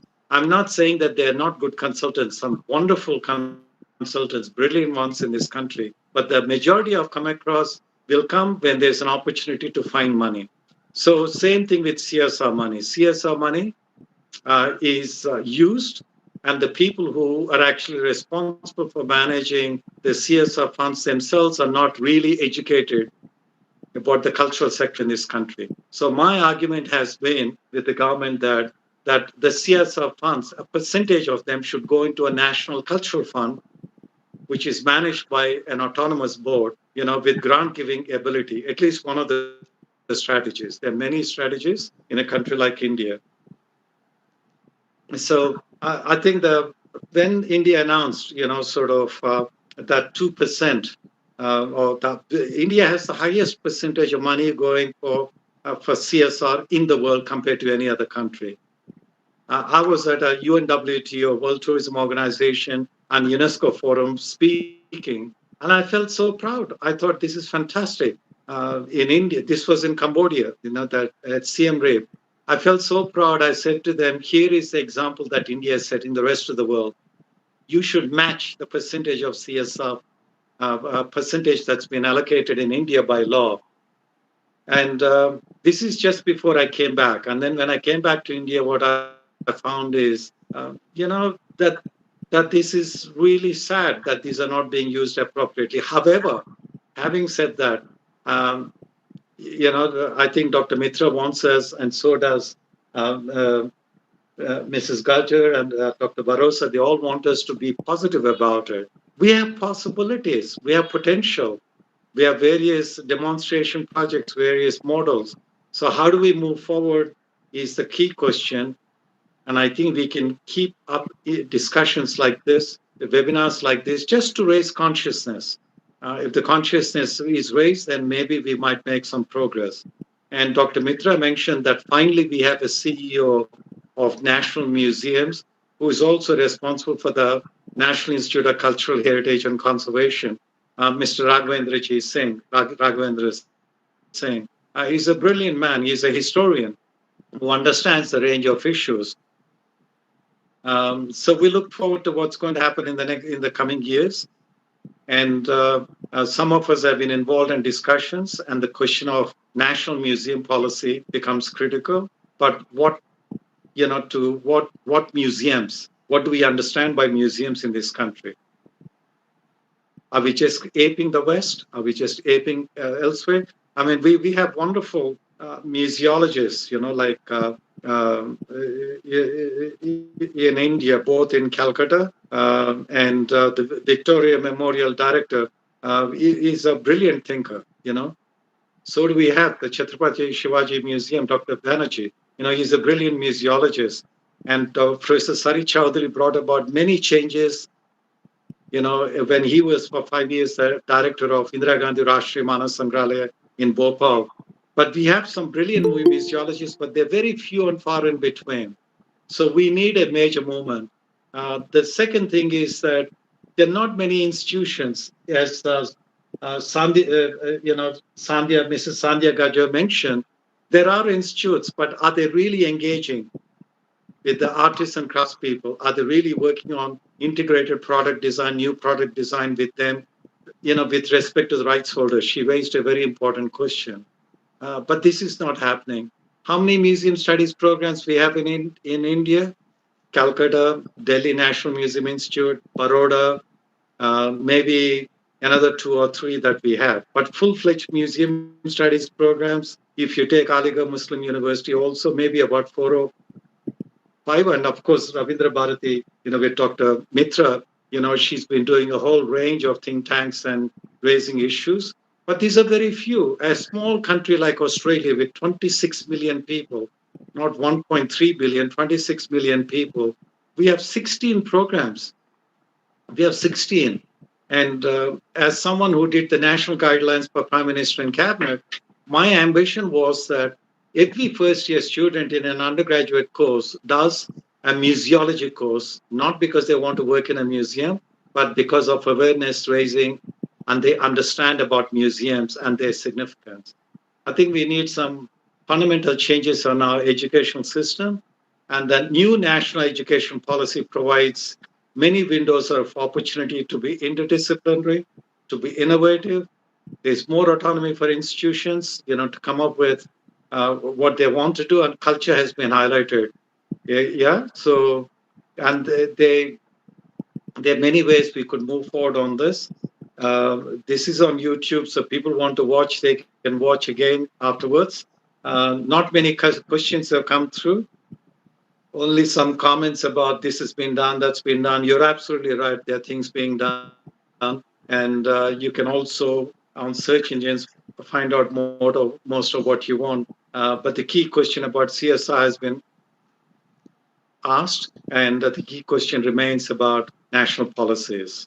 Otherwise, it will remain ad hoc, as Dr. Mitra said, and as Mr. Sanjay said. Yes, yes, please. What do you want to respond to one of the questions?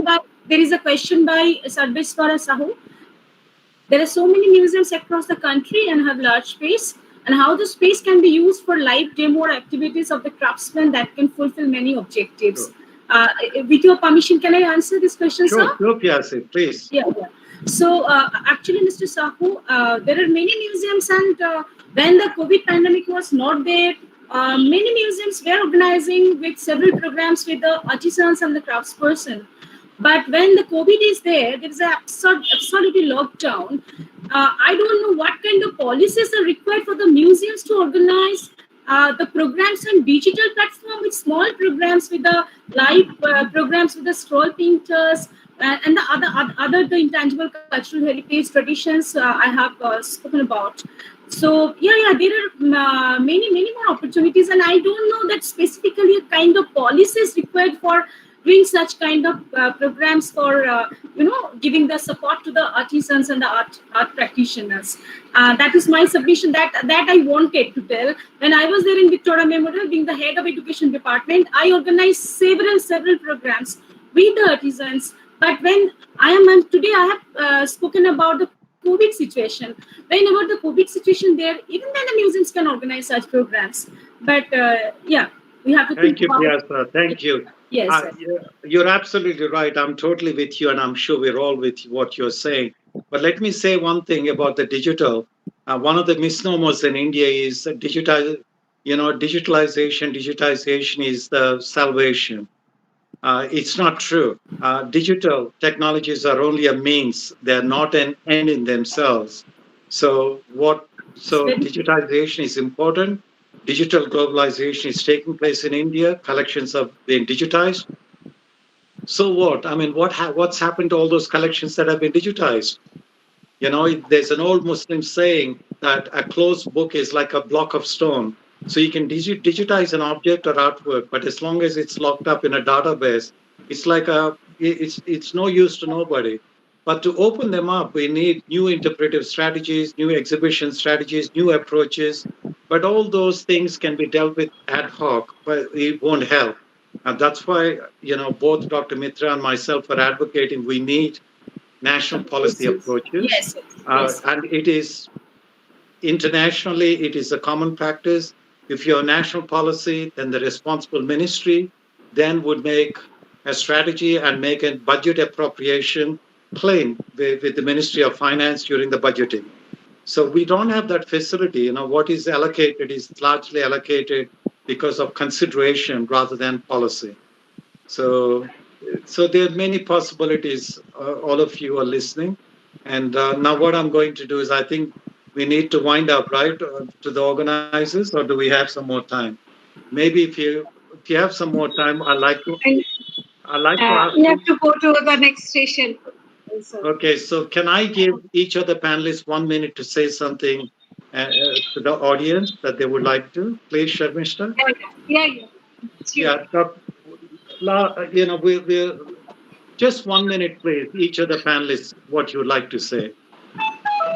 your final burning question or comment, please. Dr. Mitra, why don't you start? Yes, I'll start.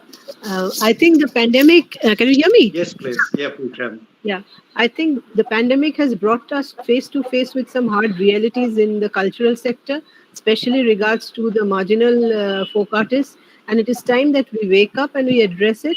And this is also the time when we are using a lot of extra brainwaves that we never knew we had. So Yeah. let us apply them to bring up the folk artists and the folk art forms that is being neglected for so long. Thank you, Yes, Dr. Mitra. Very yes, much thank you. appreciated. Time to wake up. Time to But we wake have up. reflective spaces. We can reflect on things during the lockdown. Mrs. Sanja Gajar, would you like to go 1 minute?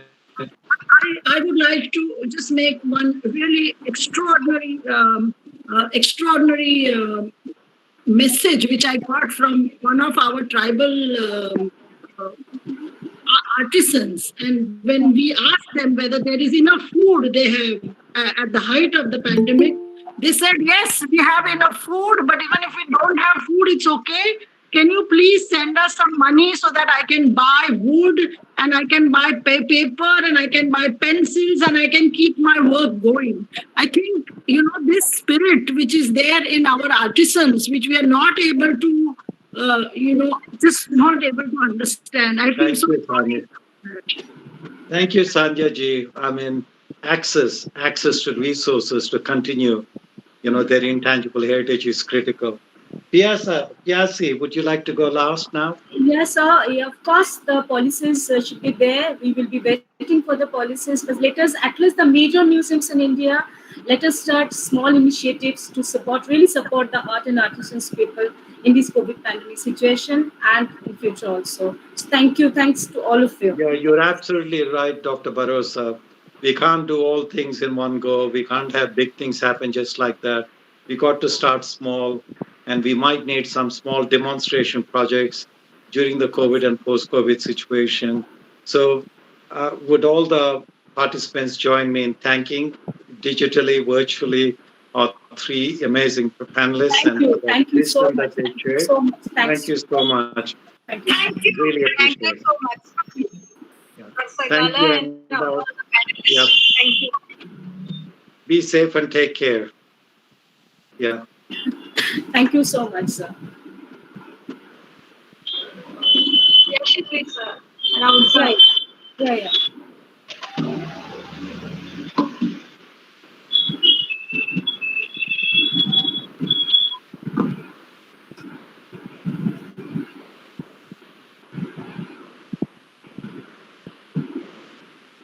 So, thanks to Professor Gala and the other two panelists for the session just we have had.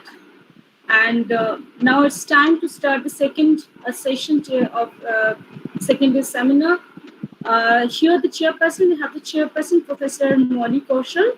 Dr. Molly Kaushal is an academician, curator, and a filmmaker, and professor of performance studies and HAIT, Janapada Sampada Division of IGNCA, New Delhi. She has been associated with the IGNCA since 1992 and has been engaged in the research, documentation, and preservation of cultural heritage of diverse communities in India. She prepared nomination dossiers for 22 art forms on behalf of the Ministry of Culture, Government of India, for inscription on UNESCO World Heritage List for the second and third cycles, and also initiated the compilation of first weight-based national inventory for ICH for the IGNCA. So that's about ma'am. Welcome, ma'am. I'm sure you're here. And the first panelist of the second panel is Dr. Deepak Kumar Roy. Dr. Deepak Kumar Roy is the professor, Department of Bengali and Dean, Faculty of Arts and Commerce and Law, Raiganj University, Raiganj, Uttar Dinajpur, West Bengal. Professor Rai has published 14 books on folklore and linguistics. He is also the director, Center for Folklore Studies, Raiganj University. The second panelist today is Shubhashish Shane. So Shane is the director of Tal Bital Puppet Theatre. He is multimedia artist with specialization puppetry.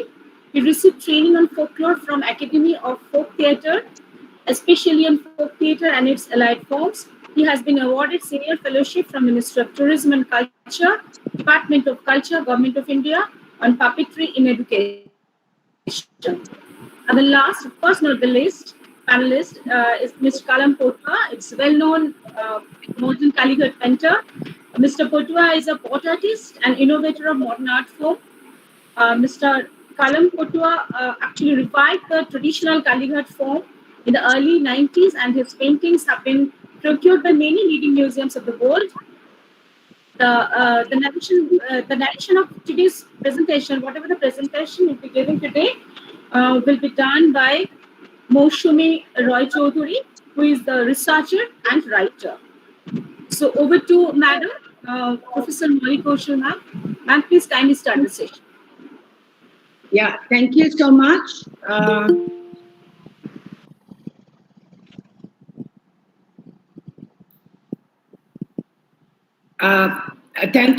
Thank you so much for introducing me and introducing the panel. I would first of all also like to thank Sharmishta. It is because of her that I'm there on this platform.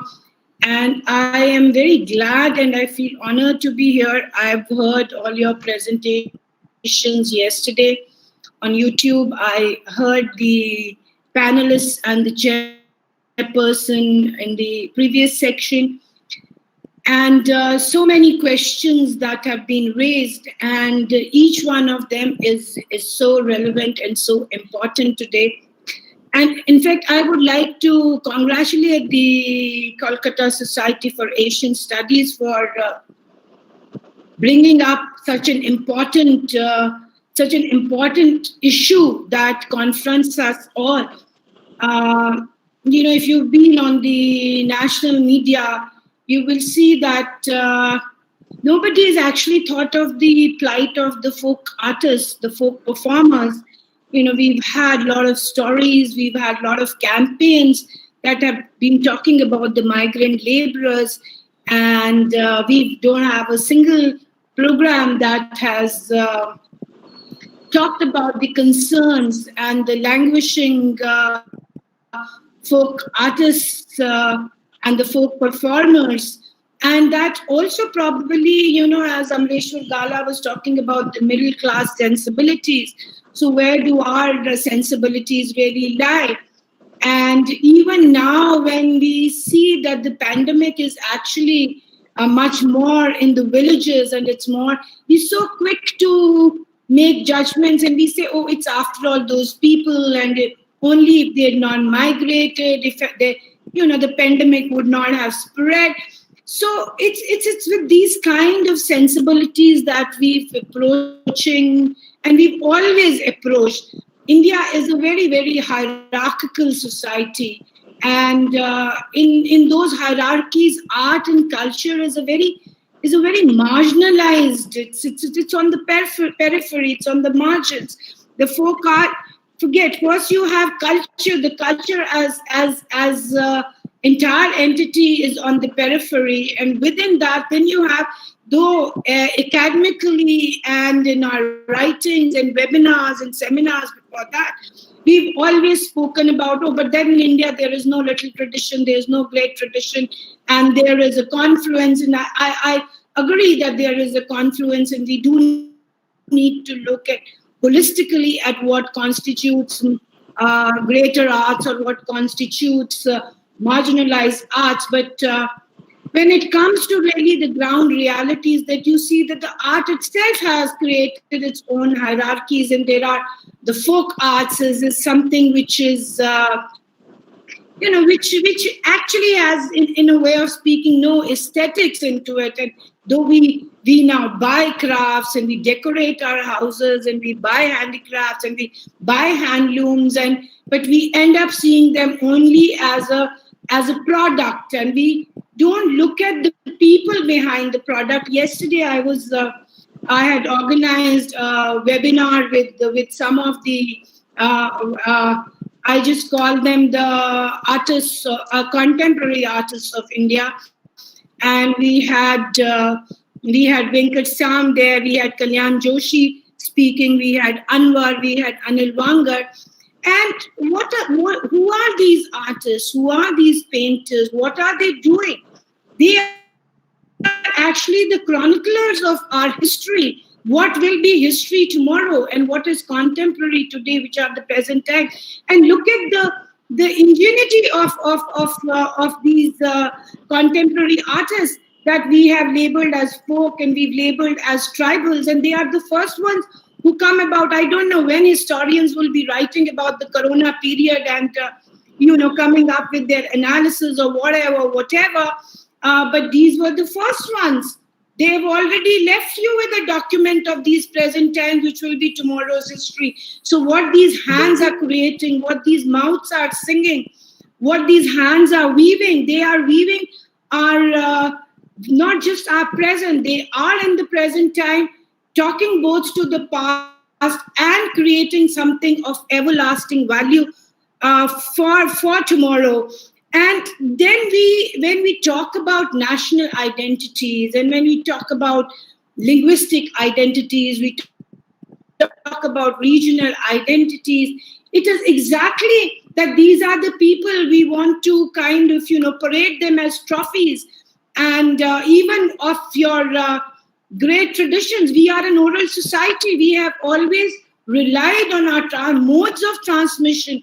Our modes of transmission of knowledge have been always oral, and the custodians have always come from the classes which are the depressed classes of our society, unfortunately. And our gaze does not reach behind the product. And what this pandemic has really taught us, and you in this whole conference, such important issues have been raised. Issues of how fast we are to accept anything as new normal. We normalized our hierarchies. We have now normalized marginalization, which has happened due to lockdown. We have normalized that we're going to always be in this post-lockdown period, and we've normalized the fact that the certain people would be further marginalized in this. So this whole habit of normalizing everything and being too quick to talk about new normals is something that we need to question. We need to question our hierarchies. We need to question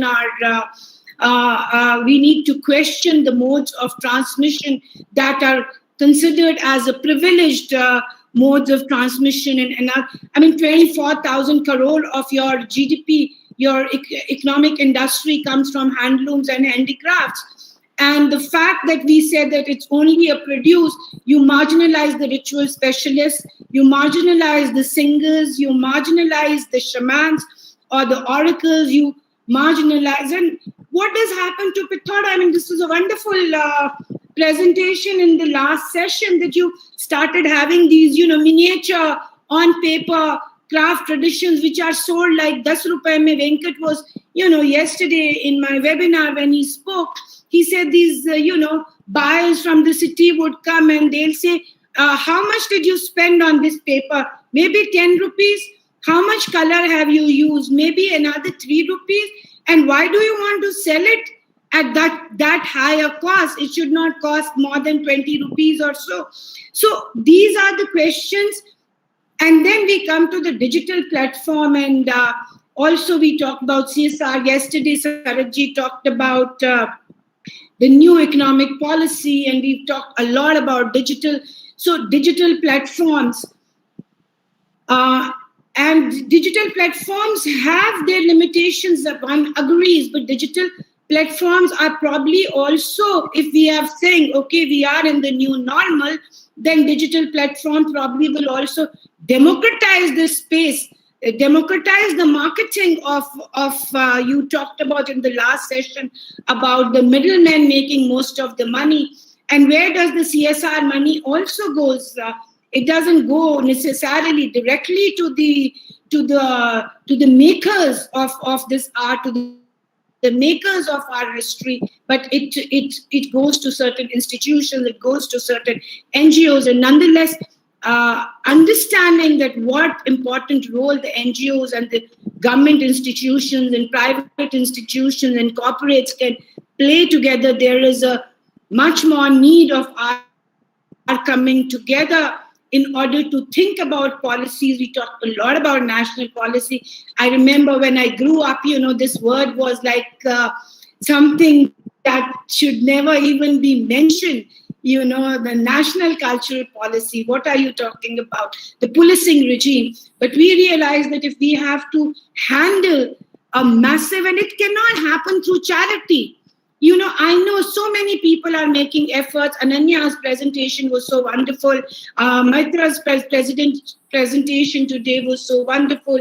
There are independent people like here in Delhi, Sanjay Roy, Shudha Mudgal, and so many other individuals who are creating these small little funds. But are these funds going to really last? Our economy is in doldrum. The world economy is in doldrum. Who's going to fund the NGOs? Forget about funding the artists. So congratulations to Kolkata Society for Asian Studies to bring such a wide variety of scholarship. The chairpersons, that Gala and Saratji yesterday, that they are the people who have worked on the ground, and they have ideas of what's really going on and what probably can be the road ahead, the road map that we need. And we have wonderful panelists today. They've been already introduced by you already. So first of all, I welcome you all. We have probably the first speaker, Dr. Deepak Kumar Roy, who's a professor in the Department of Bengali and the Dean of Arts and Commerce in Raigad University, who's going to speak about folk art and artisans of North Bengal. So welcoming all the participants, the audience, the organizers, I now call upon Dr. Deepak Roy to kindly make his presentation. Okay, madam. Thank you, madam. Namaskar. Namaskar. The today national webinar on survival of folk art and artisan in the COVID-19 situation. This is organized by the Kolkata Society for Asian Studies.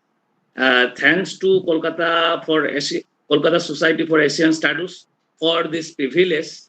I want to say something. Folk art and artisan of North Bengal. First of all, I want to perform. This is a folk instrument of North Bengal. Not only North Bengal, this is the folk instrument of North Bengal and Northeast India, and popular in Bhaoia folk song. I want to perform some tune.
Namaskar.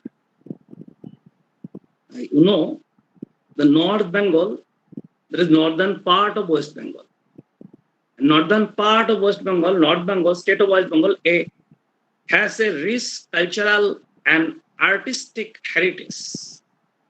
In the North Bengal area, 152 languages till now, and 4 language family. Dravidian, Austroasiatic, Indo-Aryan, and Tibeto-Burman. And Tibeto-Burman language group, most important role in northern area of West Bengal. In the Tibeto-Burman language group, that Koch, Mech, Rabha, Gado, Drukpa, Toto, Dhimal, Limbu, Lepcha, etc. And another Austric, Santali, and Dravidian group, that is Kuduk, a Kuduk language group. And another most important part, a major population of the Rajbangshi community all over the North Bengal. In North Bengal, there are so many artistic diversity, handicraft, marks, painting, carving, and not only that, also performing art form.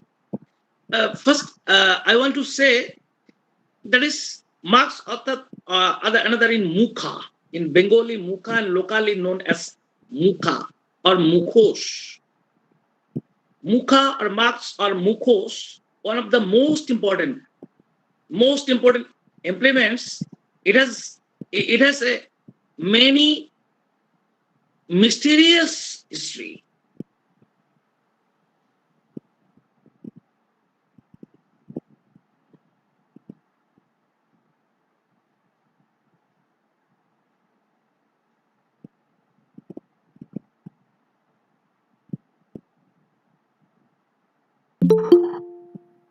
There is various types of marks made up and in Rajbangshi community, Jalpaiguri, Kochbihar, Darjeeling, Uttar Dakshin Dinajpur, popular wooden marks, various type of wooden marks.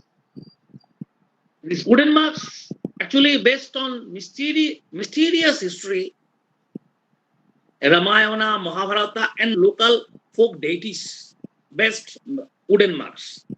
In the wooden marks, there is so many rituals, customs. On the other hand, in the Himalayan zone, popular dragon marks. Dragon marks, Limbu, Lepcha, and Drupa community settled in Alipurduar district, Boksha Duar.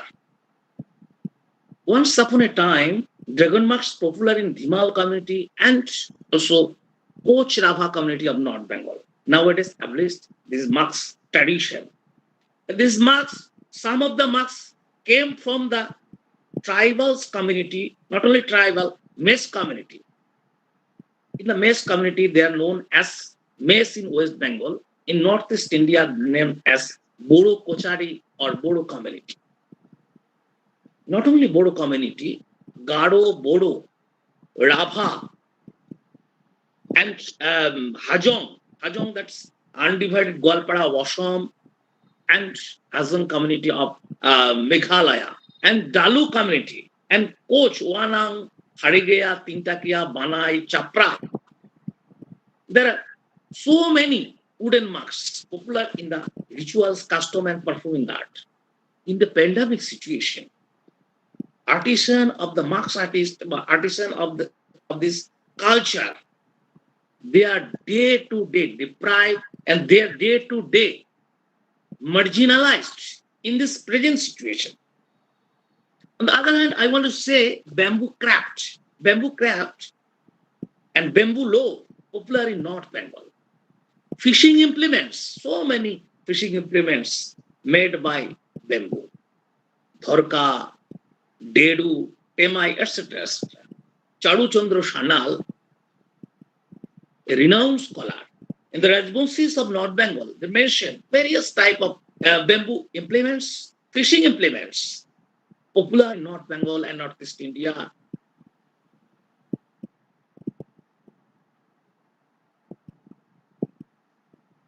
In the various tribal tribe and caste community. And this tradition, basket, and agriculture-based folk art and implementation, folk fishing implements popular in North Bengal. And there are so many artisan involved in this periphery, in this work. And nowadays, in the pandemic situation, they are already marginalized. They are not survived their culture, their indigenous culture, indigenous tradition. Next, Katha. Katha, all over the Bengal, Katha popular, and also popular in Uttar Dinajpur, Dakshin Dinajpur, and Malda. And various type, on the other, various type of ornament who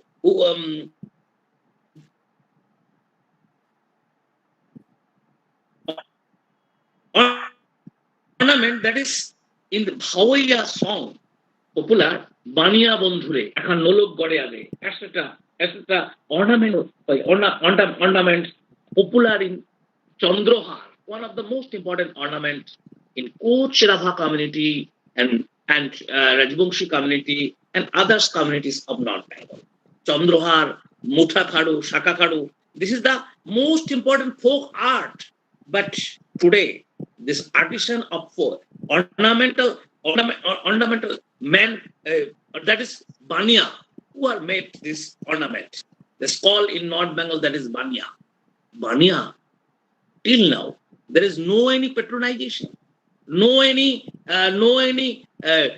survival process, no any government plan. Day to day, this Bania community already,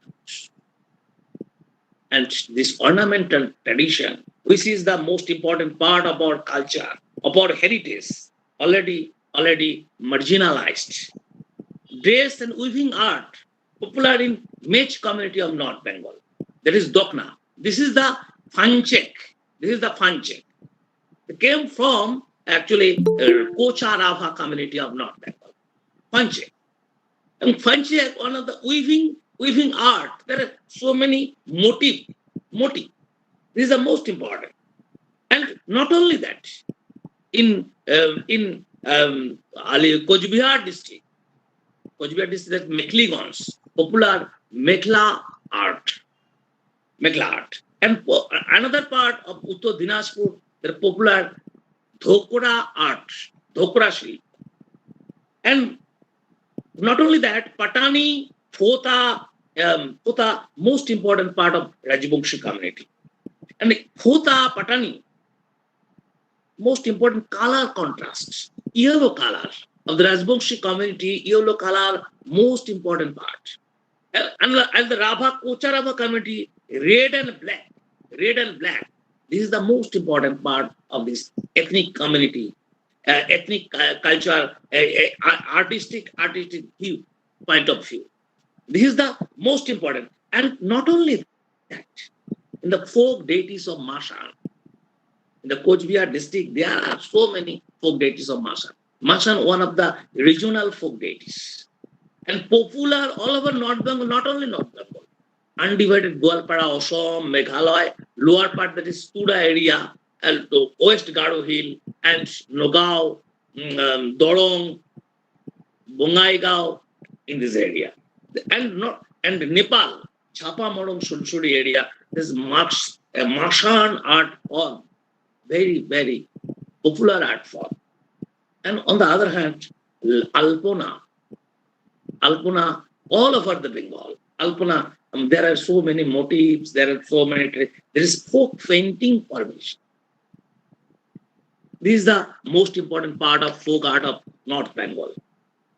On the other hand, this is the Dotora instruments. And Dotora maker, there is so many instruments popular. There is Dotora, Sharinja, Jugi Jantro, and others. In all over the North Bengal, only two center in the Dhupguri and another center in Darjeeling district, Jalpaiguri district and Darjeeling district. Recently, another center already established, one NGO in the Dinhata, Coach Bihar district. But there are no any online purchasing availability.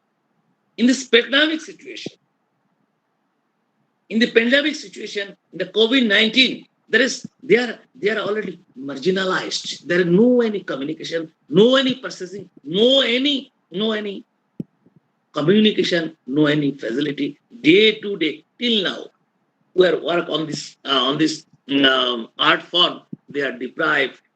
There is no any government facility, no any NGO facility. This is the situation, present situation. On the other hand, we want to say that Santal community and Malpaharia community, there is various art, god and goddess, and various images popular in the North Bengal area. And performing art, Gombhira Pala in Malda district, and marks most important part of this performance. Not only Gombhira, in the Chorchunni Pala of Jalpaiguri district, and Gomira Khela in Uttar Dinajpur, and Gomira Khela in Jalpaiguri, Alipurduar, and other parts of Northeast India, like undivided Gwalpara and West Garo Hill of Meghalaya, and Jhapir Bandar, Shilchor, a part of Assam. There are so many. Gombhira Khela with marks. This is the folk performing art. And this folk performing art, this tradition, we cannot, the folk performing art, there are in this social distance and pandemic situation, this folk performing art and artisan already marginalized. Already, there are so many rituals from, not only that, Bishohara Pala, Ravan Pala, Ushan Pala, Gombhira, Khon, Gomira, Pachali. This performing art already affected by the pandemic situation. This is the present scenario of North Bengal. And this, on the other hand, in government level, according to our field survey, according to our field data, in the Kshetriya Gramin Bank and Rural Bank, there are banking system, loan system, general credit card system, SSC system, RSETC, Rural Self-Employment Training Institute, Government of India, in Jalpaiguri, Nibri districts. Not only that, Jalpaiguri. There are so many government opportunity by the banking system. But practically, this folk artisan, they are neglected. They are not connected with this scheme. This is the present situation. This is our fieldwork-based experience. And marketing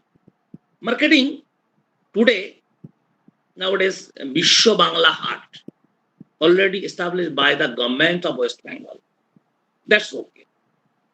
But many artists and artisans not connected with Vishwa Bangla Haat, not connected with this system. This is the most important problem. So we want to suggest first awareness. How can we survive this folk art and artisan? We should encourage our artists to enrich their tradition and indigenous culture. Marketing, one of the most important. Government should purchase. Government should placement, most important part. Then we can save our heritage. On the other hand, new economic national policy. There is no any national policy to survive a traditional and indigenous performing art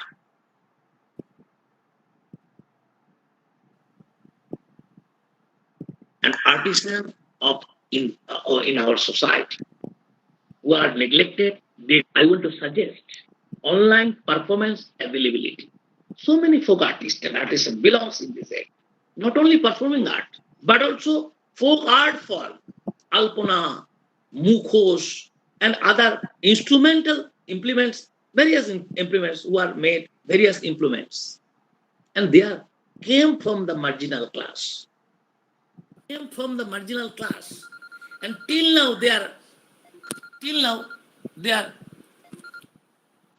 sorry, till now they are the marginal class. We want to suggest online performance availability. Online purchase system, till now there is no available. And digital platform to perform our cultural heritage, to revive our cultural heritage. We can perform. So we want to say this. Actually, we want to framework our national policy, our awareness, our marketing system. Otherwise, we cannot survive our performing art of North Bengal, because North Bengal, one of the marginal, one of the quote unquote prantik area. This area, there is so many diversity.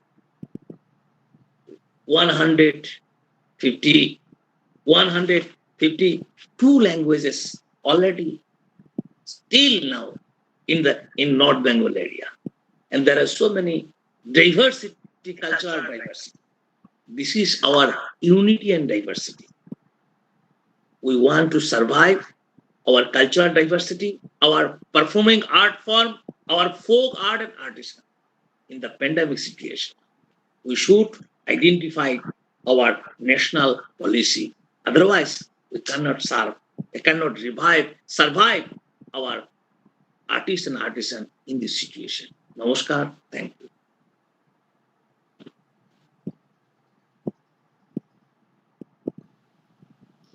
Thank you so much, Professor Deepak Roy. I think you have really touched base with all the other speakers also who have in the last session as well as yesterday had raised the same issues. These are issues of marginality. These are issues of democratization of marketing spaces.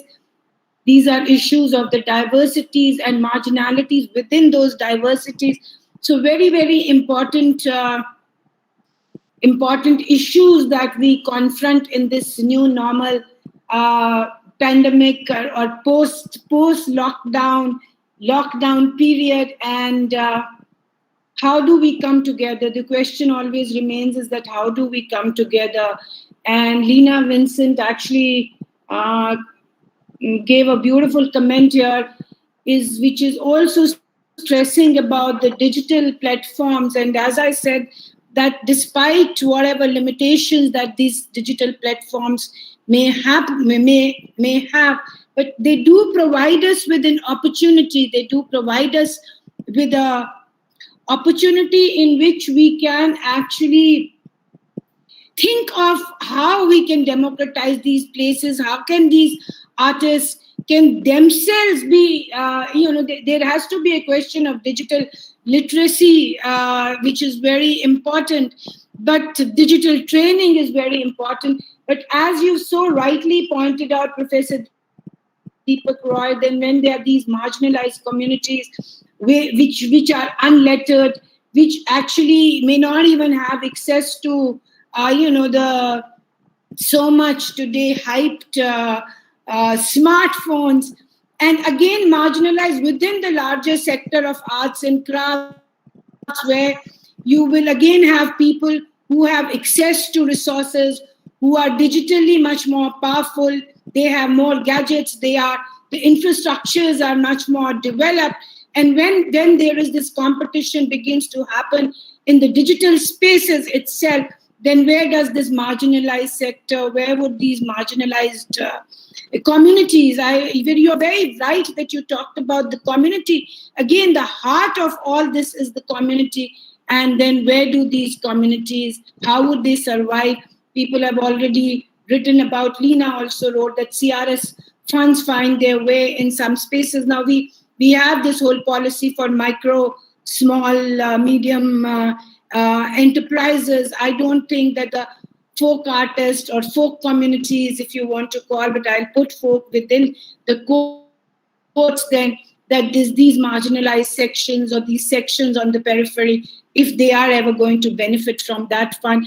Mr. Gala talked about the National Cultural Fund. Now, we do have National Cultural Fund, but in this whole 5-6 months, I haven't heard anything of that, that fund should be utilized, that fund needs to be made more, it has to have more teeth, it has to have more resources, it has to have more much developed infrastructure, so it reaches a large. Here we've just heard a case of North Bengal. You think of India and you think of all the large population that we are talking about today, right from within, West Bengal, which is still helping out its artists, Rajasthan, which is helping out its artists, and it fills me with a certain sense of guilt, because I come from a more empowered middle class background.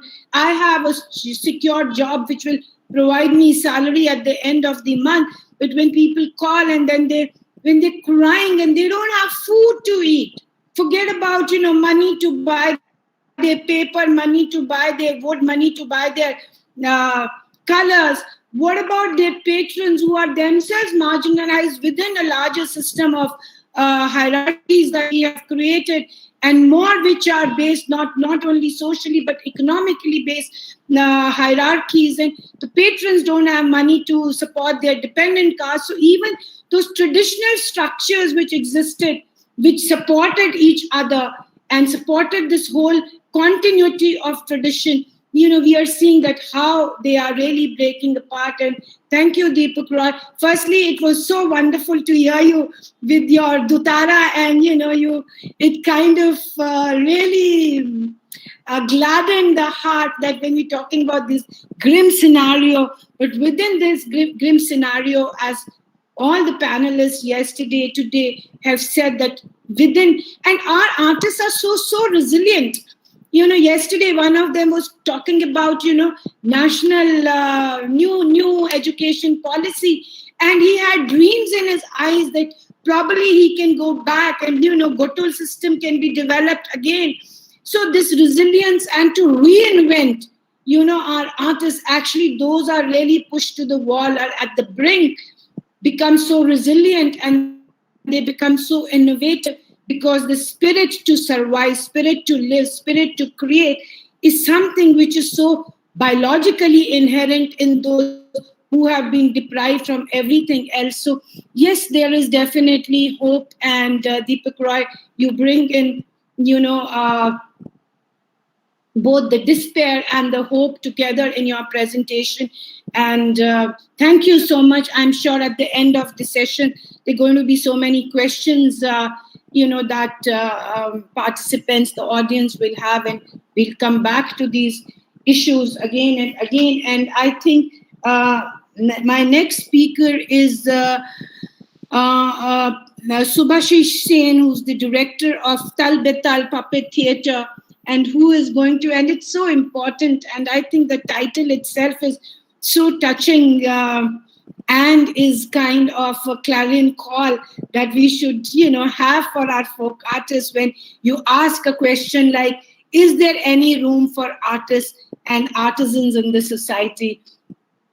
Well, India had a lot of room for them in spite all its hierarchies. There was something which the interactions happened, the dialogues happened, and they survived together.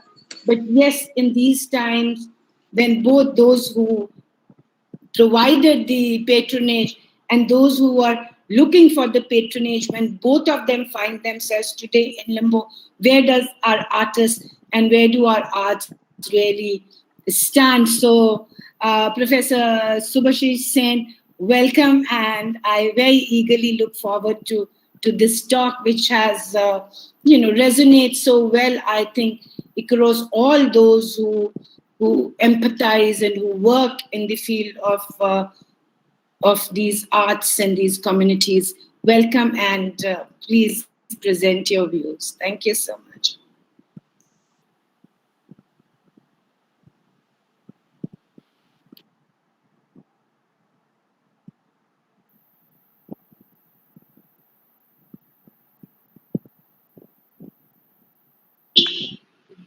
Please unmute. Please unmute yourself.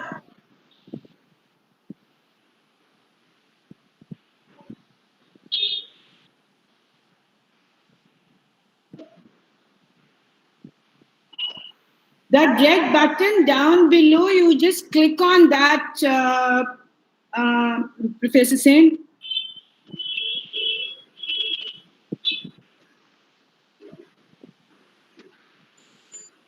Pamogna, please help him to unmute.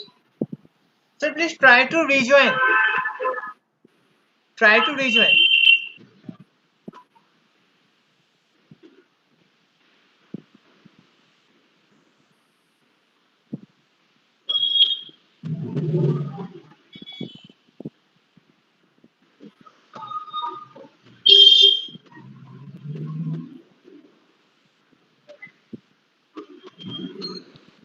Sir, please try to rejoin.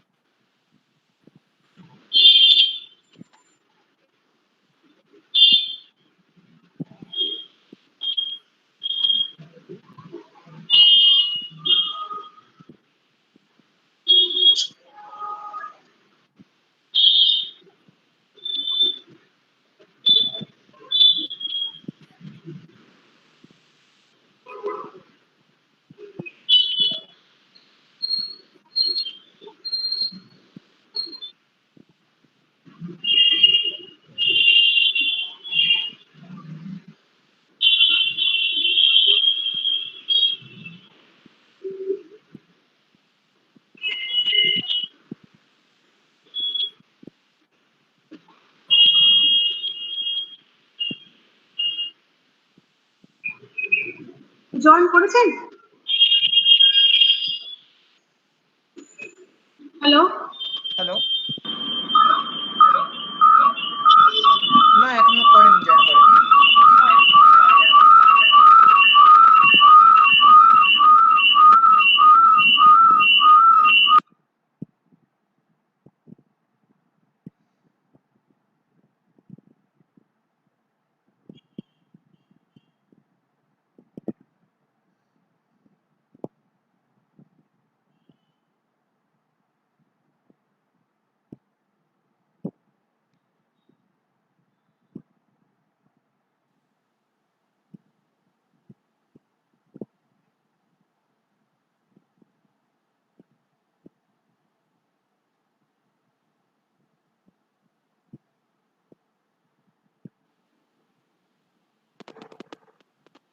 Hello, hello, Yes, hello. audible, audible. Can it?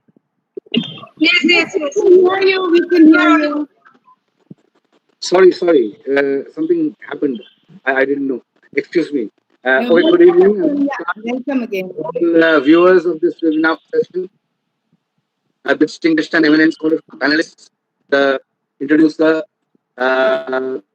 PRC Harasa and the chairperson, Ms. Moni Kaushal, for the most pertinent issue of our time: survival, constraints, folk art and artisans in the COVID-19 pandemic. My special thanks goes to Mrs. Sharmishta Basu, Secretary of the Society for Asian Studies, for giving me the opportunity to and honor to be amongst such eminent personalities. In fact, I've gone through the webinar last day and today also, and I feel that everyone is so scholarly and you're so enriched with your experiences that I really feel humbled to speak about. Anyway, though as I was being given this opportunity, I would lose this opportunity. Last but not least, I convey my deepest gratitude to the Society for Asian Studies for conducting such a meaningful session on the burning issue, the pandemic. Its impact, some pathways to get through, especially for the folk artists and artisans. I'm neither an academician nor a historian, a museologist, or an NGO person, but a simple urban folk practicing the art of puppetry since the year 1973, and in deep love for the art, culture, a lover of art, we may call it. In all humility at my command, I may only have some right to speak on this issue, just as a friend of the art community with emotional binding only. Okay, so we start in this way. In the wake of a disaster called the pandemic, life has come to a halt globally. Now that with intermittent interruptions by a lockdown that led to an indefinite uncertainty of life and livelihood, as a performing artist since 1973, as a performer, I wish to share my observations, opinions as regards the perpetual problems faced by artists and artisans. As you all know, India has a long-lasting global heritage of its diverse culture in the form of painting, sculpture, craft, textile, music, performing art, and many other uh, intangible, tangible, all kinds of art forms. Attempts have been made to conserve and preserve such heritage in many forms by way of documentary, uh, films, written documents, stills, graphics, audios, museums, and the more. Though not exhaustive, yet records and glimpses of our rich cultural heritage can, however, be traced. What I feel today is that we who are at this age, grown-up age, we are talking about the heritage. But what about our posterity? Are our children really concerned about the heritage? Are they really thinking about the heritage? Where can they find the meaning of the heritage? Where can they find the meaning of art forms, artisans? They never know. They only know the urban folks who play music or dance or whatever. So they are not concerned about the heritage at all because we never let them learn this. It should be practiced from the very early age so that they can be impacted at least towards this artists and artisans who really it's the backbone of our society. Our mental strength, the physical strength is being given by so many things, and the mental strength in times of disaster, in times of depression, we see that we take so to therapeutic medium, and most of them are artistic mediums. Why? Because it is really healing, it is really tranquilizing for us in mind. And when we are really comforted in our mind, we can really create. Now, in this pandemic situation, even if it's not a pandemic situation, the artists and artisans are really ignored at all levels because they are poor, they are marginalized. And we need to think about them in from a very different perspective.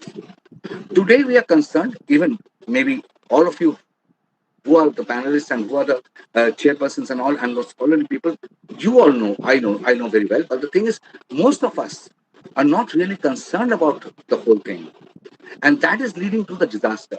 Because whenever we ask for relief, even from the middle class society, they look at us, and if they trust us, they give the relief. They are not artists and artisans.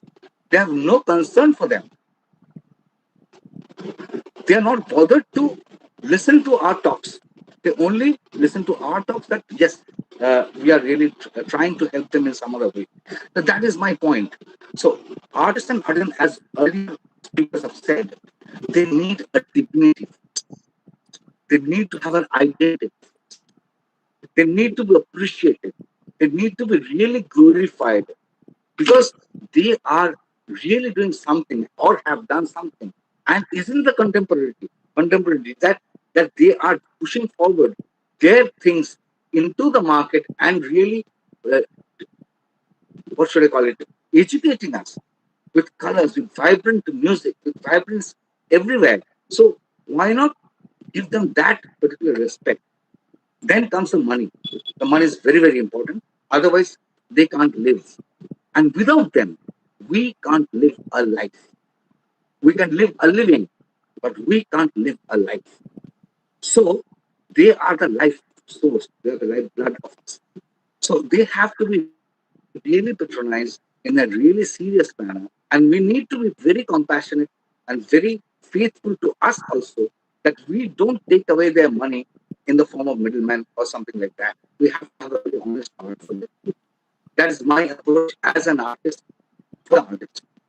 I'll speak in a very different way because I've heard of things, the history of the whole thing, the process of the whole. I certain things have become knowledgeable by this conversation only, and you made me really knowledgeable. I'm thankful. Well, as far as public is concerned, large number of publishers have either migrated to other professions, just in a survival, locally and nationally. Younger generation tend to show their back, seeing the insecurity and uncertainty of the business. Many could not preserve that from damage due to flood and natural calamity and took to some other profession. When you think about this, yes, really, I know this also in various kinds of puppets and puppeteers all around India. And today I'm thinking in this that if the puppets are damaged, as Dr. Roy was showing instrument is damaged, how can a performer perform? So we need to think about this also. So and as puppetry in special is very much in the coastal area, is threatened by flood and cyclone and all of the natural calamities.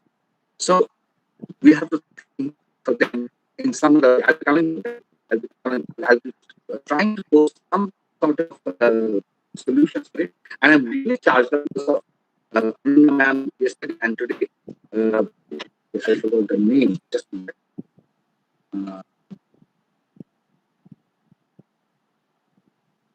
Which ma'am? And more others. Just so positive. And they were so, what should I call it? They put across some data and all that it is not fictitious. It is real, it's transparent. And maybe they want more. What happens? They have come across certain number of people and they know that they could not really come up with the entire one. And we all have to think for the entire one. In she's having on Zoom, maybe I'm having another Zoom, like that. If we can arrange for that, then something can happen. If you're that. Apart from the national policy, from the national policy, we can really rejuvenate the people that we are there and please be with us. So that is the spirit. We should give them the spirit. And livelihood again. Most of us have talked about livelihood, and that's very pertinent. And I'm really satisfied with that also. So that how can they come for the general audience, the general viewers, so that they also form a notion that yes, these people need life. So if this scenario continues to find a place in the museum, I was talking about the puppets, and as mummies, and an object to examine upon as a glory of the past. Artists are a source of inspiration. They are the designers of a delightful world. In each object we use, there is an obvious contribution of artist backed by an artisan to give it a shape and look. Even the laptop or the pen is designed to give it a shape and look. So the society will come to a standstill if not the artists are cared for. Be it fine arts or applied arts, performing arts or craftsmanship, each contribute to the society for its progress. That we can never ever move an inch towards prosperity, physical or mental, without artists and artisans is unquestionable and undebatable. Am I audible? Can you hear me? Hello, hello, hello. Now I can hear, but till now there is some problem. You cannot hear me. Now we can hear you very well, but when you're making the presentation, Maybe I was a bit far. Okay. So Mr. Lott, I think you couldn't hear anything of me, no? No, we could hear. Some points we could hear, but lot of it was also lost. So that's really unfortunate, yeah. Okay. So let me. Maybe I'm a bit far from the mobile, so that's why it's a problem. Now I hope you can hear me. Is it okay now? Is it okay now? Yes. Okay. Uh, so the artist doesn't need any charity, nor a one-time award or certification. They need dignity and a proper space to work and exhibit. They need people to appreciate and benefit from their works in whatever way they like. Government alone cannot serve the purpose. The NGOs, the museums, the media, be it print or electronic, the filmmakers, be it documentary or fiction, academicians, art lovers, and critics have a role to play to keep our cultural tradition and contemporary works alive, along with the government. Please remind me if you can't hear, then I'll shout a bit. Okay. Museums and anthropological societies may restore, exhibit, and hold performances and exhibitions from time to time, as said by many people. Uh, Even hold festivals of performing arts at national levels. Even more, regular performance each week at a certain time may attract tourists and day-to-day visitors to the museum as well. For posterity, this is very important. Performances may be recorded of each era and archived along with an interview of the artist. Yesterday, um, I forgot the name. One man was saying that the artists need to speak on their own about themselves. I wholeheartedly agree with that. That they need to speak on their own because then only the power, the emotion will touch our hearts. If we speak on behalf of them, it will be say, a bit, what should I call, diluted. But I solely agree with, I forgot the name, I'm sorry. Uh, so, in my opinion, that it is observed that artists, especially the traditional ones, live in a commune or a locale of domicile. We may think of an arts village to be designed in each state to attract tourists, national and international, where artists in turn can perform and earn. This is one of my idea, though it is being done so far as I've heard from the panelists. So more has to be done, I think. Now, this point hasn't been touched by anybody, which I feel that it should be. You think, please, life insurance, mediclaim, group or family, property insurance, uh, especially the artists of coastal region suffer loss of property and become homeless almost each year due to flood and natural calamities. And insurance of the instruments, if provided by the government or any other agency, NGOs hopefully, it will be of immense help during this period of pandemic and thereafter. ZCCs may take up the responsibility in enlisting artists of their jurisdiction and helping them receive help from government from time to time.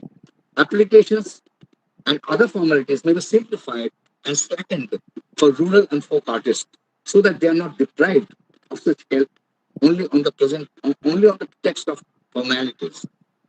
Sangeet Art Academy, ICCI, and organizations of the like may pay an amount as royalty, holding virtual festivals from their archives to the artists and artisans at regular intervals so that they are not left to favor or charity.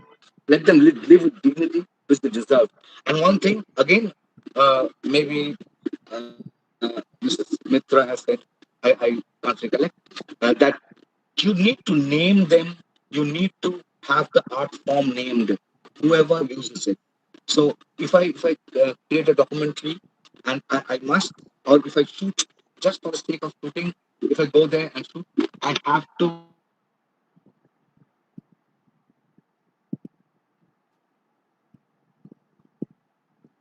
this is my opinion.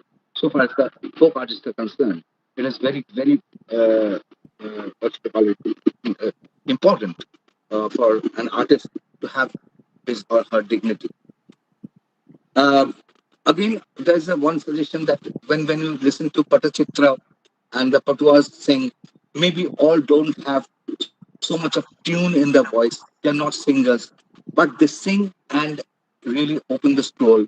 So if we can at least make them teach them how to sing in a tune, maybe people will be interested in listening to them. I've seen people in melas or something like that people tend to move away because of the rustic voice or the detuned voice or whatever, but they don't feel the feeling of the artist.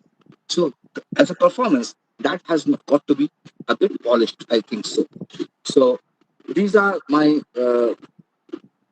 observations, and most of my things are being said, and I'm very happy to know that okay, I'm in line with everybody so far as this issue is concerned. And now I'm left to questions. If you ask me, then I can answer. Thank you very much. Thank you so much, Professor Sen, because actually your presentation has thrown up so many solutions, so many ways in which we should be thinking in terms of supporting our performing communities, our art communities, our artists, and it is not as if these issues were not a concern before. It is also not that these suggestions or recommendations have not been made. Professor Gala talked about India being having signed the Convention of Safeguarding Intangible Cultural Heritage, but then despite whatever 18, 16, 17 of those items that are cultural items as they call, there are actually a lot to question also about our terminologies, whether they are being used at the international platforms or our national platforms. It is very important to question them also, because the moment it becomes an item, it has a different connotation. But having said that, the government of India makes this promise through signing of this convention that it would be doing a national inventory, that it would be safeguarding, and the safeguarding measure thing about each of the form that is sent, I think, is the largest, where we promise that this will be done. And actually speaking, none of these forms, except where state governments may have shown little bit of interest, that these forms have, or the artists or the performers have got some kind of support or some kind of resources in order to revitalize their tradition. IGNC, for example, did that for Ramman, because I was the one who initiated that as the first form on the representative list, and we got some money, and the communities had to be involved. You very rightly said, Professor Sen, that the artists must speak. Now it's their turn to speak out, because we've done enough speaking, and none of our enough speaking has yielded much result. Maybe a community resource center there in Garhwal, a community resource center by Ananya's thing in Bengal, and a little bit of hubs here and there, which don't really serve, because we don't seem to have provided a model saying that that we really don't constitute that. We're also marginalized, like the group that we are taking cuddles on behalf of. So the artists need to speak at the same time. Where would they speak, and to whom would they speak to? Where are those platforms that are available? And one platform could have been that convention, but then how bureaucracies operate, how red tapeism operate, and again, within the groups that we've created of our own artists, Professor Sen, I would say that even there is a certain kind of kinship that is happening. There are only certain kind of forms, certain kind of artists who keep coming to Delhi, who keep getting funds, who keeps getting resources, and the larger community. I mean, you are already yourself a director of a puppet theater. You would know that to put one performance, at least 30 artists and so many of their assistants are involved. So giving a meager, even pre-lockdown, 500 rupees per artist per performance, it's a shame. And you're right when you say that it's not the charity that they need, but somehow our policies have been like this, as if इनको charity दे रहे हैं. A classical singer can demand as much as he or she wants.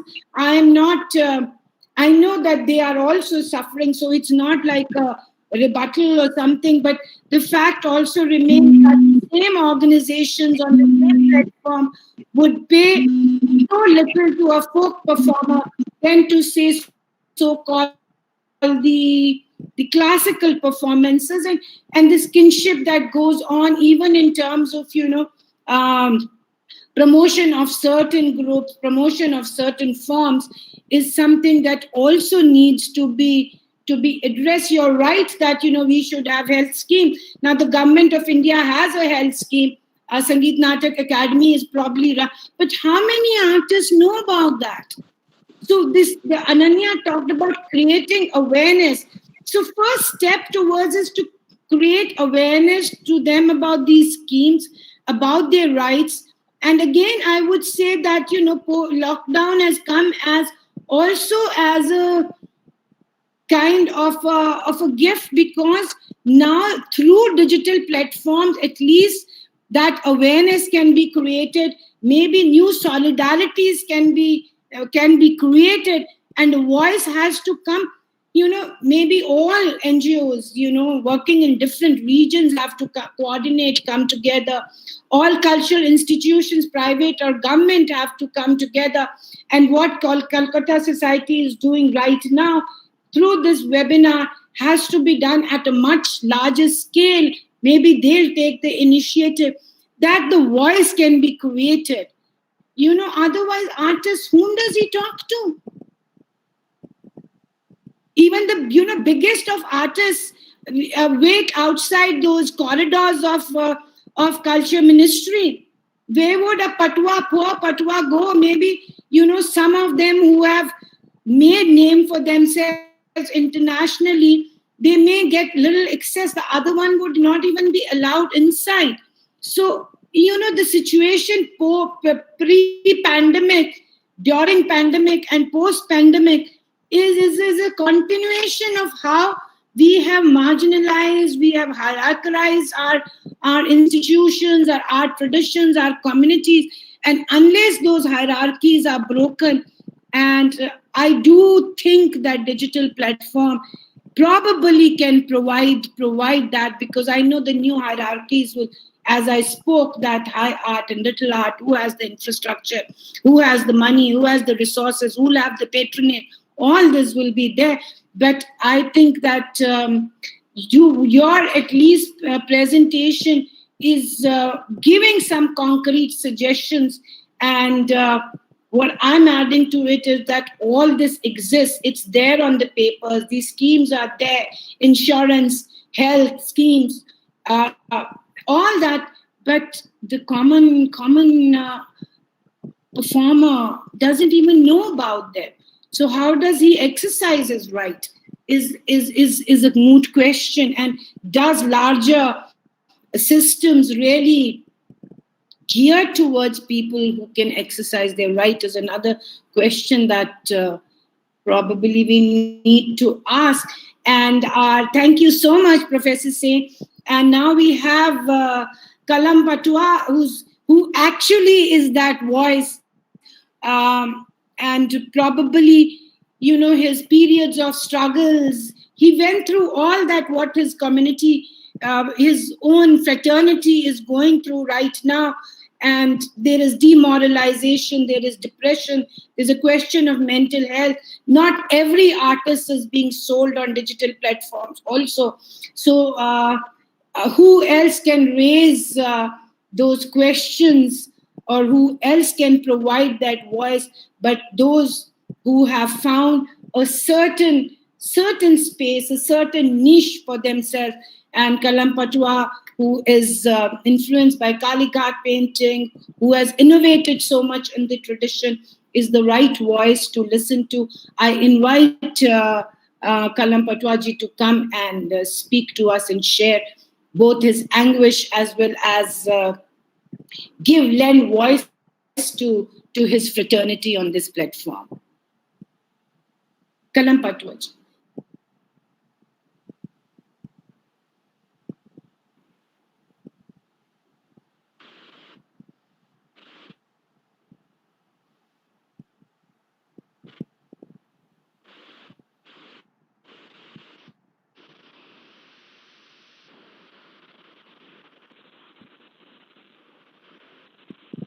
Hello, am I audible? Hello. Yes, Kalamji, we can hear you. Yeah. Hello. Audible, absolutely. I'm a Potua. Originally hail from Potua community, and my place was the western bank of River Ganga, just opposite to the Nawab Palace. And you know the glorious heritage of scroll of Murshidabad. If you visit Guru Sada Museum, so you can see the Murshidabad scroll. And my maternal side is Birbhum. So there are so many famous scroll painter. Uh, I from the very beginning I practice this art form because my family members are Potuas and my guru is my uncle. So the institute is my house, uh, and I just I like to want to show my some scroll paintings. So please, Tamagna,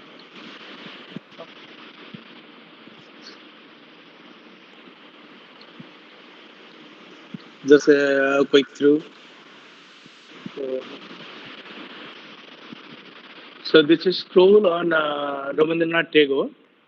Uh, so I thought in the year 1987 for modern theme. Before that, I make scroll on Ramayana, Mahabharata, Manusa like this. But in the year 1987, the government of West Bengal Ministry of Culture organized a workshop and all Bengal competitions. I stood third there, and first was Gauri Chitrakar, and second was Amar Chitra, the father of famous Sarno Chitrakar. So the same situation was at that time because the scroll painting was very endangered because Ramayana, TV Ramayana is more powerful than the scroll Ramayana. So just like this time, uh, all are thinking about how to survive this art form. So at the time, I suggest some suggestion. Uh, just we have to think ourselves, how to uh, beautify our scroll. And it's at that time scroll was 20 feet and more. So uh, most of the people love scroll paintings if they want to display their house. So it's so huge and it is not possible to display in the houses. So we have to thought this size. It may be 6 feet, 7 feet, and maybe square form. Our subject should be changed. We should not make so many Ramayana, Mahabharata. Then we start to make paintings on dowry problem. Rabindranath Tagore just being here, and so many things. R.P.S. Eurydice also, the Greek legend. Uh, so that's we think about survival of the painting at that time. Um, Initially, there's so many people don't like it. I make the 9/11 painting on just second day of disaster at Santiniketan, organized by the Eastern Zonal Cultural Center. But the organizer was not happy because what are we doing here? It's a just scroll painting workshop. I told them it is, I'll do. But it is a very tragic incident happened. So it touched me. So I make this painting over here. So initially, the something modern work they are not accepting. So it's a long way. Uh, uh, I visited And in the year 1987, when I stood first, uh, and so many people told about my painting that it is very much similar to Jamini Roy's and similar to Kalikat paintings. At that time, a deputy director of culture were present there. He told them the Jamini Roy is very much influenced by this art form, Potua. Potua are not influenced by the Jamini Roy, and this is their ancestor work. Kalikat painting, also their ancestor work. I have seen some Kalighat images, and I heard about from my uncle about Kalighat paintings because they were stayed in Kalighat to make their idol of god and goddess Durga Puja. And there are so many puja continuing. And around 1930, they leave the Kalighat paintings. Maybe huge earthquake taken place, and Patuas left Kalighat temple, and pilgrimage not visited. Thus, around 1930s, totally disappeared Kalighat paintings. Then I thought I have to revive this style of painting. Then I visited Kalighat for a guru, but there is no person practicing at that time. Even I have met so many people, Potua people in our workshop and crafts fair. So there was none to practice this art form. So I promised myself I have to revive this style of painting again. Then I started and make thumb up now. Next, thumb up now. Next, this is on Rabindranath Tagore. Just a series. Next, this is a plantation ceremony started by the Rabindranath Tagore. There is a song on বৃক্ষরোপণ উৎসবের করে গেলেন শুরু সবাই মিলে গাছ লাগাও খুশি হবেন গুরু. It's a festival started by the Rabindranath Tagore. We should continue it so that he may be happy. Next. This is Rabindranath visited so many foreign countries by ship or by flight. Actually, I made at that time a famous filmmaker come to India and make a documentary on Rabindranath Tagore, and he asked me to make the scroll painting from this. From this plane, the original pen start from the film, and Rabindranath physically arrived in the foreign country. So it was very interesting. And next.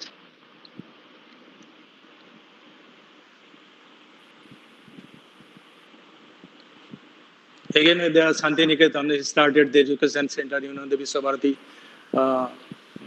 University. Next. This is the jump pot of Birbhum and Murshidabad. So after that, it's a moral education. So these are for moral education. Just Birbhum and Murshidabad put was included this part of the Patchitra. Next. This is the last work of my Guru Bodhanath, my uncle. My father Bholanath Photo is not practicing much, but Bodhanath Photo is my Guru. This is the last work of my uncle. Next. This is traditional my creation Krishna, and it is 26 by 40 inches. It's a little large. Next.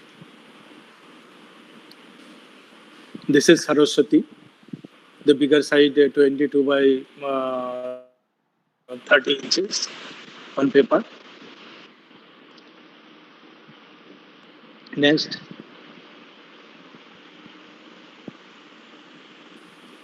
When I start Kalighat paintings, I make a huge copies, and Guru Sadar Museum helped me much. At that time, Ashish Chakrabarti was the curator, and he gave me permission to take the photographs and study the old art. So this is old, and this is copy. Next. Next.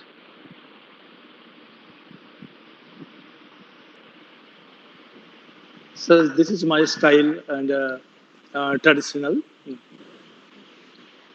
Ganesh Janani. Next. This is also a little bit included in background because there is no background in Kaligat painting, old Kaligat painting. Very few. I started like this. Next. This is also traditional. Next.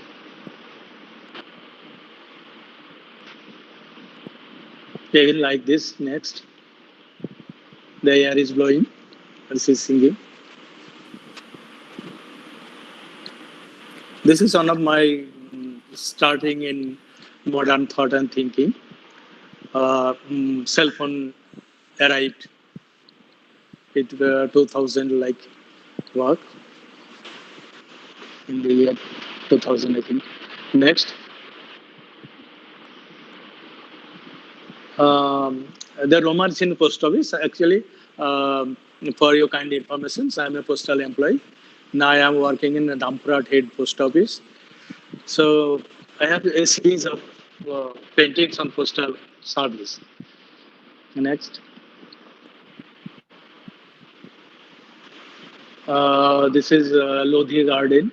I have visited so many times in Delhi Crafts Museum. Crafts Museum is my temple because when I started Kalighat painting, at that time there was uh, a TV show and Rani Chitrakan and me went there from Calcutta. And at that time, I bring some practice work to the museum. At that time, Dr. Jyotendra Jain was the curator. And at that time, he also writing a book on Kalighat paintings. So he gave me opportunity. It was April. Then he give me invitation for May. It was very hot season, but I went there and he helped him as actually I researching on the paper. So Dr. Jyotendra Jain first time giving me the original newsprint paper, and after having paper, I make excellent work. Next.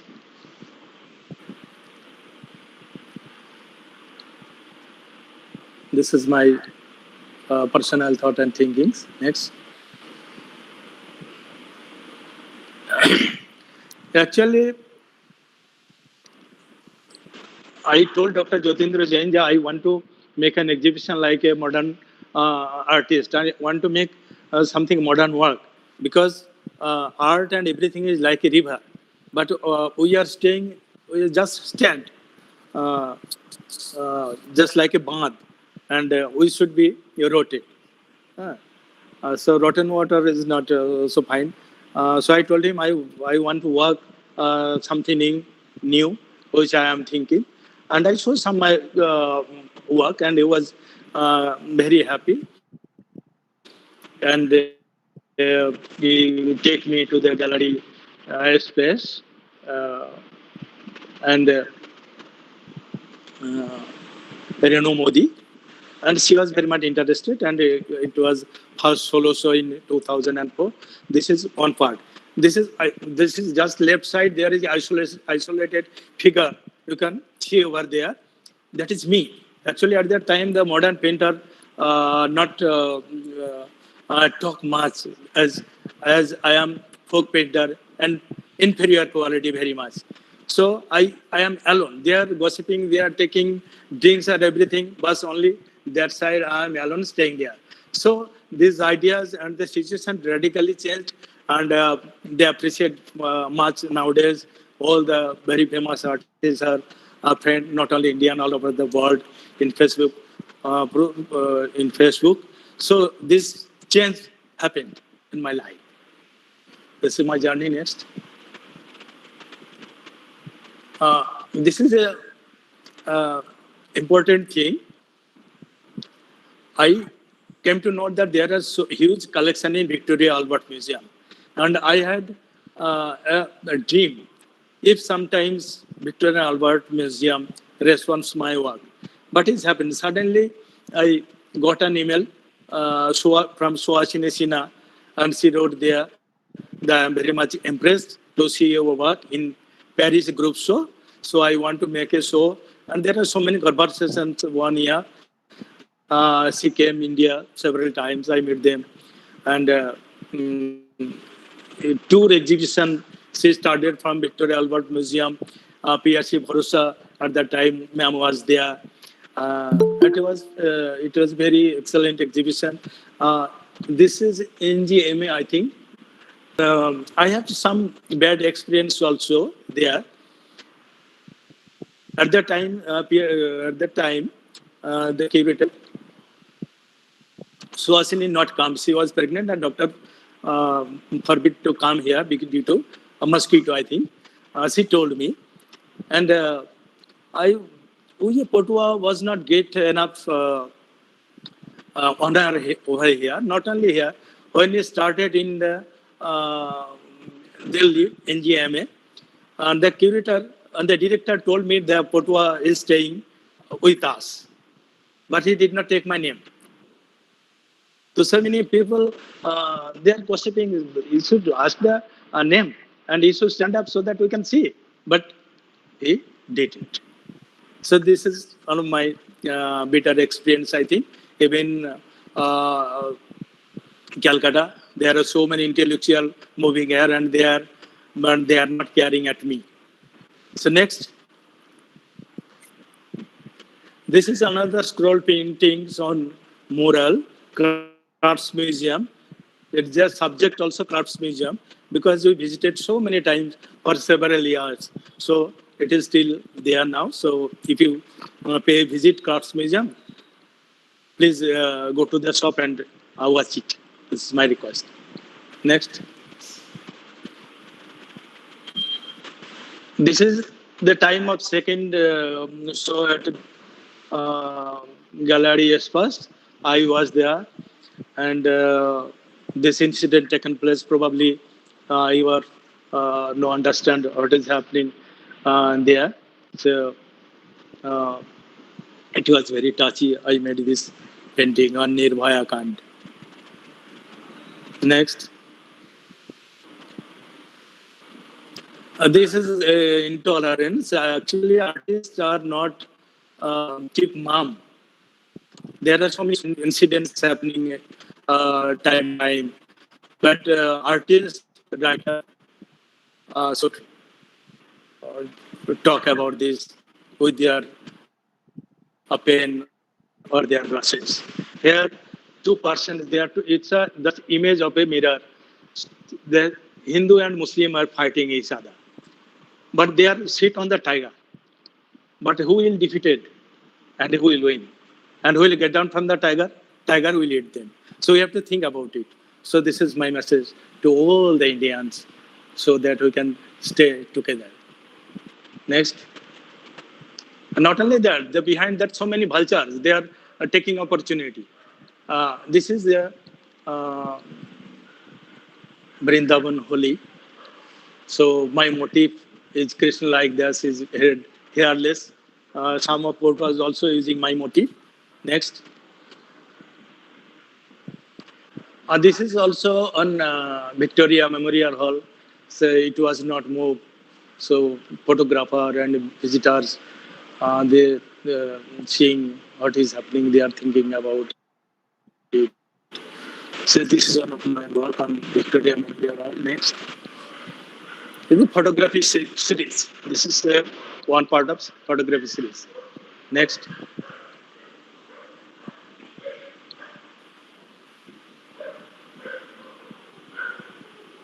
Tamagna.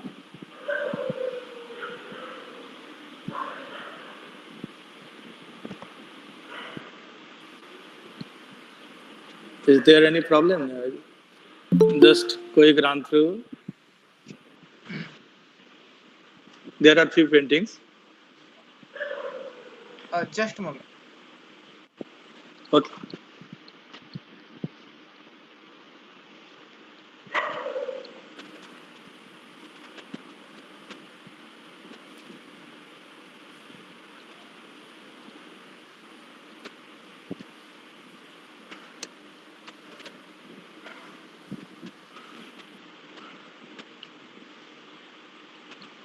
So this is ladies tailor we see in village.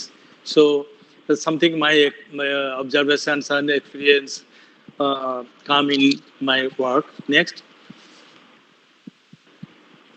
and try to make some humor there over there. This is on another photograph series, photography at uh, India Gate. Next, this is nature. We are from nature. In Bengali, Purush and Prakriti. Prakriti means nature. My mother is a nature. I come from my mother. So this is a nature, and every creatures come from this nature. It may be general people, it may be scientists, it may be everything, every creature. So this is out of my work, even the Brahma, if you can think. Next. This is the honor to the women power. This is the Shakti, Nari Shakti. So this is a tribute to my mother, my sister, my friends, and every my ladies and concerned. So they are the Shakti. They can work so many things. So what can I say? So this is Shakti. Probably this one last. Which I am Molly ma'am told about. So I have to raise our voice. Yes, I need a pace. I want to raise our voice. I want to pace for my workshop, for my training, for my education, for my health and hygiene. So I need a place. And last yesterday's and today's I got myself enough uh, educated me. And we need the digital educations also during this pandemic period. Almost almost year is passing away. I am by chance I am a postal employee. Therefore, I am surviving. But I know there's so many my other photos. They have no work, or they are not selling anything. And not only photos, performing art, and doll, puppet theater. Every performing art is very much suffering. So, government and NGO, Madam told yesterday. So, we all together uh, have to think how to survive our art and artisans. So they are just making very few for very few paise on the marks also.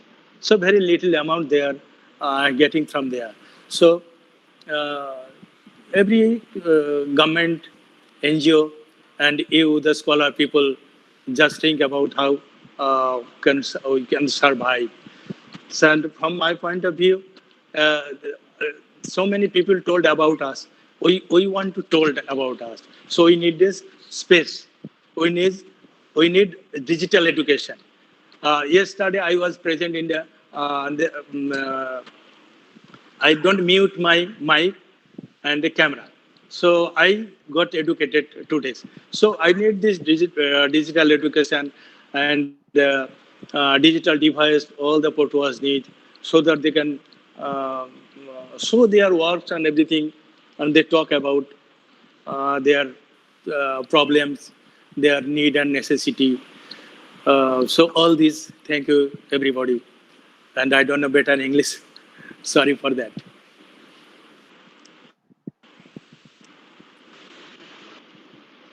Thank you so much, Kalamji. I think we all need to applaud. I am applauding for all the panelists, and what wonderful paintings.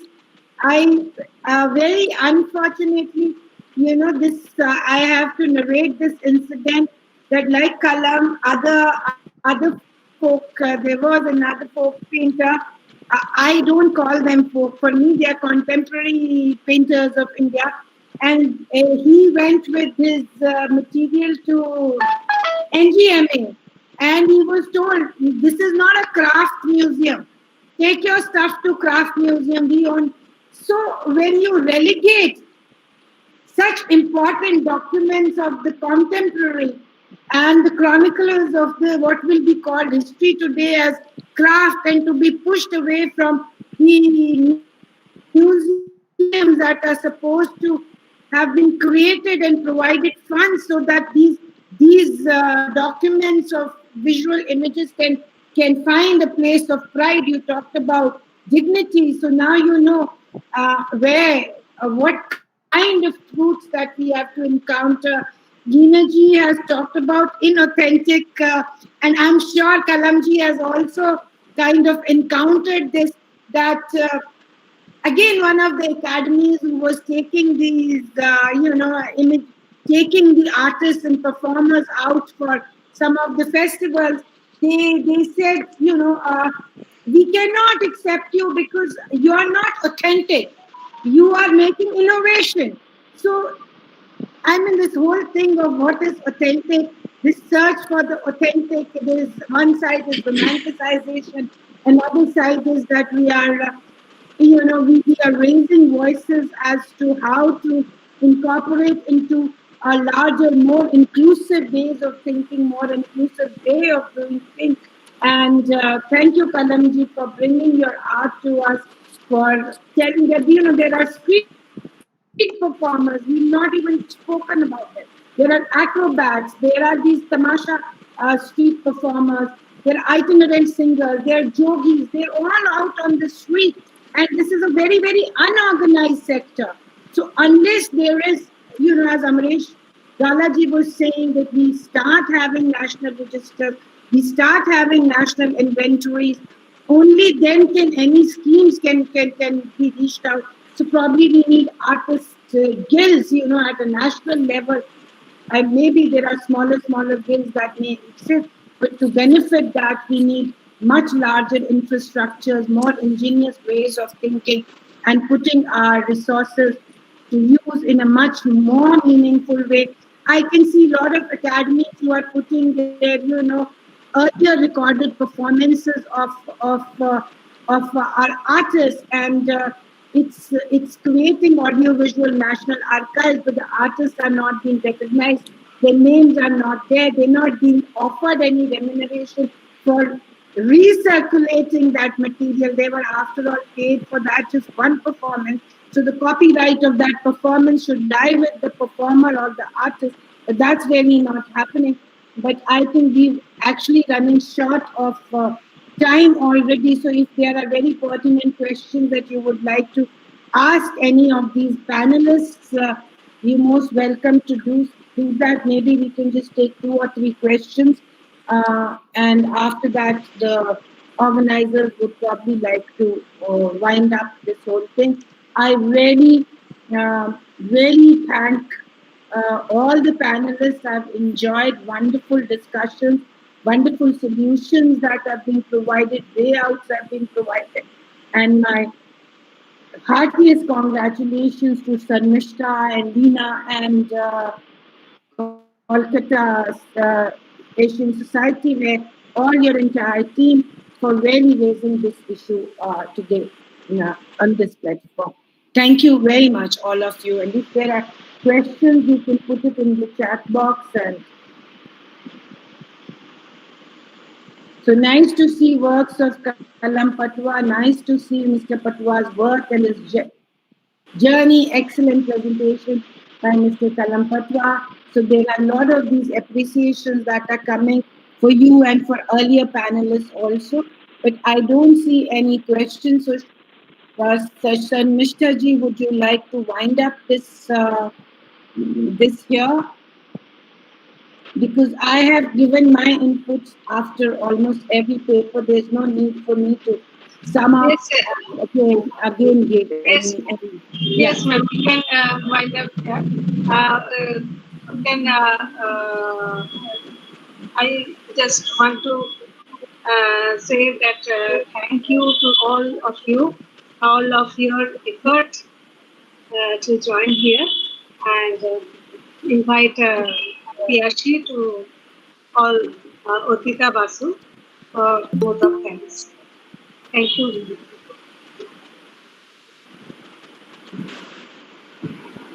Thank you, Professor Mori Kaushal and the three panelists, Professor Deepak Kumar Roy, uh, Mr. Sain, Subhashish Jain, and Mr. Kalam Katua. So that's the end of this session today. Now I would like to request uh, Dr. Orpita Bosu, Treasurer of Kolkata Society for Asian Studies, to propose the vote of thanks. Orpita, please.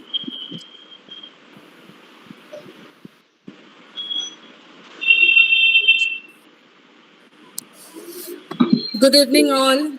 As all good things come to an end in life, so is the webinar.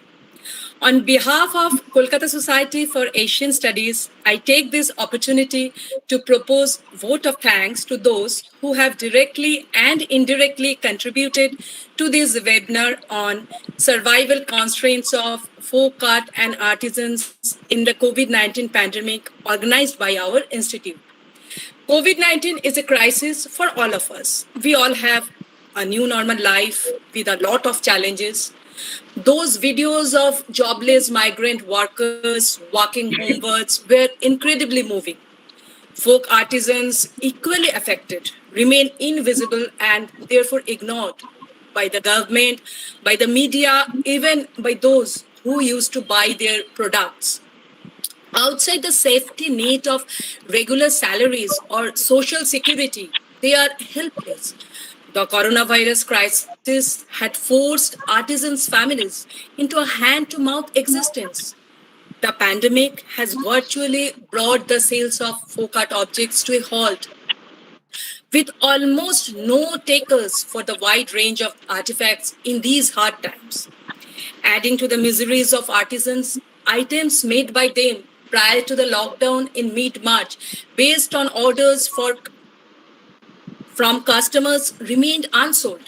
Hard hit by the pandemic crisis, the artisans' families are desperately looking at the persons to help them to tide over the present crisis. The pandemic has left artisans' families in the lurch with the sole means of livelihood being threatened by the unbettered crisis, seeking financial support from the government with their mission to keep their folk art tradition alive. For months, artisans have been without markets, sales, orders, or prospects. The future of folk art markets and bazaars is bleak. The projected global recession will mean that fewer people will have cash in their pockets to buy folk art objects. Pessimist economists say it may take years for us to get back to our pre-pandemic rate of growth. The global economy is predicted to contract 3%. Folk art object is sadly not an essential. It is the first thing to be struck off consumer wish list when purchasing power diminishes. Artisans, realizing that folk art is communication, are using it to create awareness, much needed in rural areas where little access to news or Medicare. Undaunted, they are using the lockdown to think and create new design for their next exhibition. Though many fear the impact of COVID-19 may be the end of artisans, still it is their creativity and resilience that could save them. Folk artists need sustained investment and assistance. Government, craft organizations, and designers need to come together and work closely with the artisans, listen to their voice, build on their strength, think out of the box. It is exciting to see folk artists painting contemporary themes of life during COVID 19. All over India, women embroiderers are making ingenious versions of masks, while Kashmiri leather artisans have turned their hand to PP outfits and gloves. Since synthetic stainless steel and glass surfaces have been found to carry the virus for longer, it is an opportunity for artisans working in paper, brass, fiber, wood, and resin. This includes packaging, an area of huge potential growth. For the first time, retailers, designers, and entrepreneurs realize that individually they cannot support them all, and that if their karigars go under, so will their own businesses. The realization has also hit home that the way we market craft has to change. Sourcing too will have to change. Entrepreneurs and designers will have to go to the craftspeople rather than the other way around. The channels of communication therefore have to evolve. All of us have realized that going online is inevitable. Here too, we need the help of each other. If folk art products have to be appealing online, they need to look good, be presented with skill and style. Entrepreneurs, NGOs, and artisans have the skills of presentation, photography, content, digital know how, or the human resources to make this happen overnight. Here is an area where we should pull in other professionals and work in partnership. Is it idealistic to think of one wonderful folk art portal naming both makers and sellers instead of us all competing for the same online space? I see another opportunity here. We all agree that half the charm of a folk art object is the process, the maker, and the tradition. The internet enables us to present this effectively and creatively without physically having to transport the artisan and his or her equipment and tools to the spot. To have the maker tell the story, show the material and the technique that transforms it. If we can do all these things successfully in a visually engaging way, it will make up for that lack of touch and feel. We need to go back to that golden age when every folk art object was functional as well as decorative. Indians too should be tempted back to buy local, buy Indian. For these, artisans will need design interventions and product development, which can be another area where collaboration works. Craft interventions need to work in partnership with craft communities to plan proper briefs to link up with potential clients. Craftspeople need to identify appropriate end markets for their products rather than making things at random and then try to randomly find them a market or buyer. This is an area where our design schools should also collaborate and plan ahead for, rather than predictably sending students to the usual well-trodden craft pockets. Folk artists shape the tomorrow with the folk art, dissipating the negative energy. Because after a thick, dark night, there is always a golden morning. To celebrate that spirit, the Kolkata Society for Asian Studies has organized this webinar to come together and introspect. It has been our pleasure to host all the participants of the webinar. We have fortunate enough to have some of the eminent personalities within us. I am sure that the participants must have benefited by attending this webinar. At the outset, I thank our eminent chairpersons, Professor Shorit Kumar Chaudhary from Department of Anthropology, Rajiv Gandhi University, Arunachal Pradesh, Professor Dr. Amareshwar Gala, the Chief Curator of Amaravati Heritage Town, and Dr. Molly Kausal, Professor at the Indira Gandhi National Center for the Arts, and our distinguished resource persons, Leela Vincent, Dr. Rajashree Mukhopadhyay, Jyoti Francis Javier, Sudeep Gupta, Ananya Bhattacharya, Dr. Boishakhi Mitra, Sandhya Gajjar, Dr. Piyasi Varasa, Dr. Deepak Kumar Rai, Subhasi Sen, and Kolum Potua. We are really enlightened with your knowledge and presence. We are thankful to our Honorable President and Founder Secretary for their motivation. An event like this would not have been possible overnight. It requires planning and team effort. In this connection, We are very much thankful to our all executive committee members for their continuous support and advice for successfully organizing these webinars. A special thanks to Tomogno Rai, who is a state-aided college teacher of Department of Computer Science from Sarojini Naidu College of Women, for providing technical support to organize this event. Our heartfelt thanks to distinguished members of the audience for their virtual presence at this webinar. With these warm words and a kind message, we move to the end of today's webinar. Thank you and stand up for folk artisans.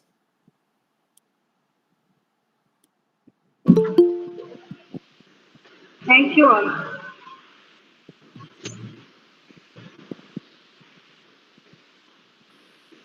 Thank you all once again, and I think we can now log out of this. Yes. Thank you so much. And I would also like to thank Professor Sarit Kumar Chaudhary, who is here, who was there the whole day yesterday in the session. And today also he's listened through all our talk. Sarmishta did tell me that Professor Sarit Kumar Chaudhary had given my name. So Sarmishta, thank you.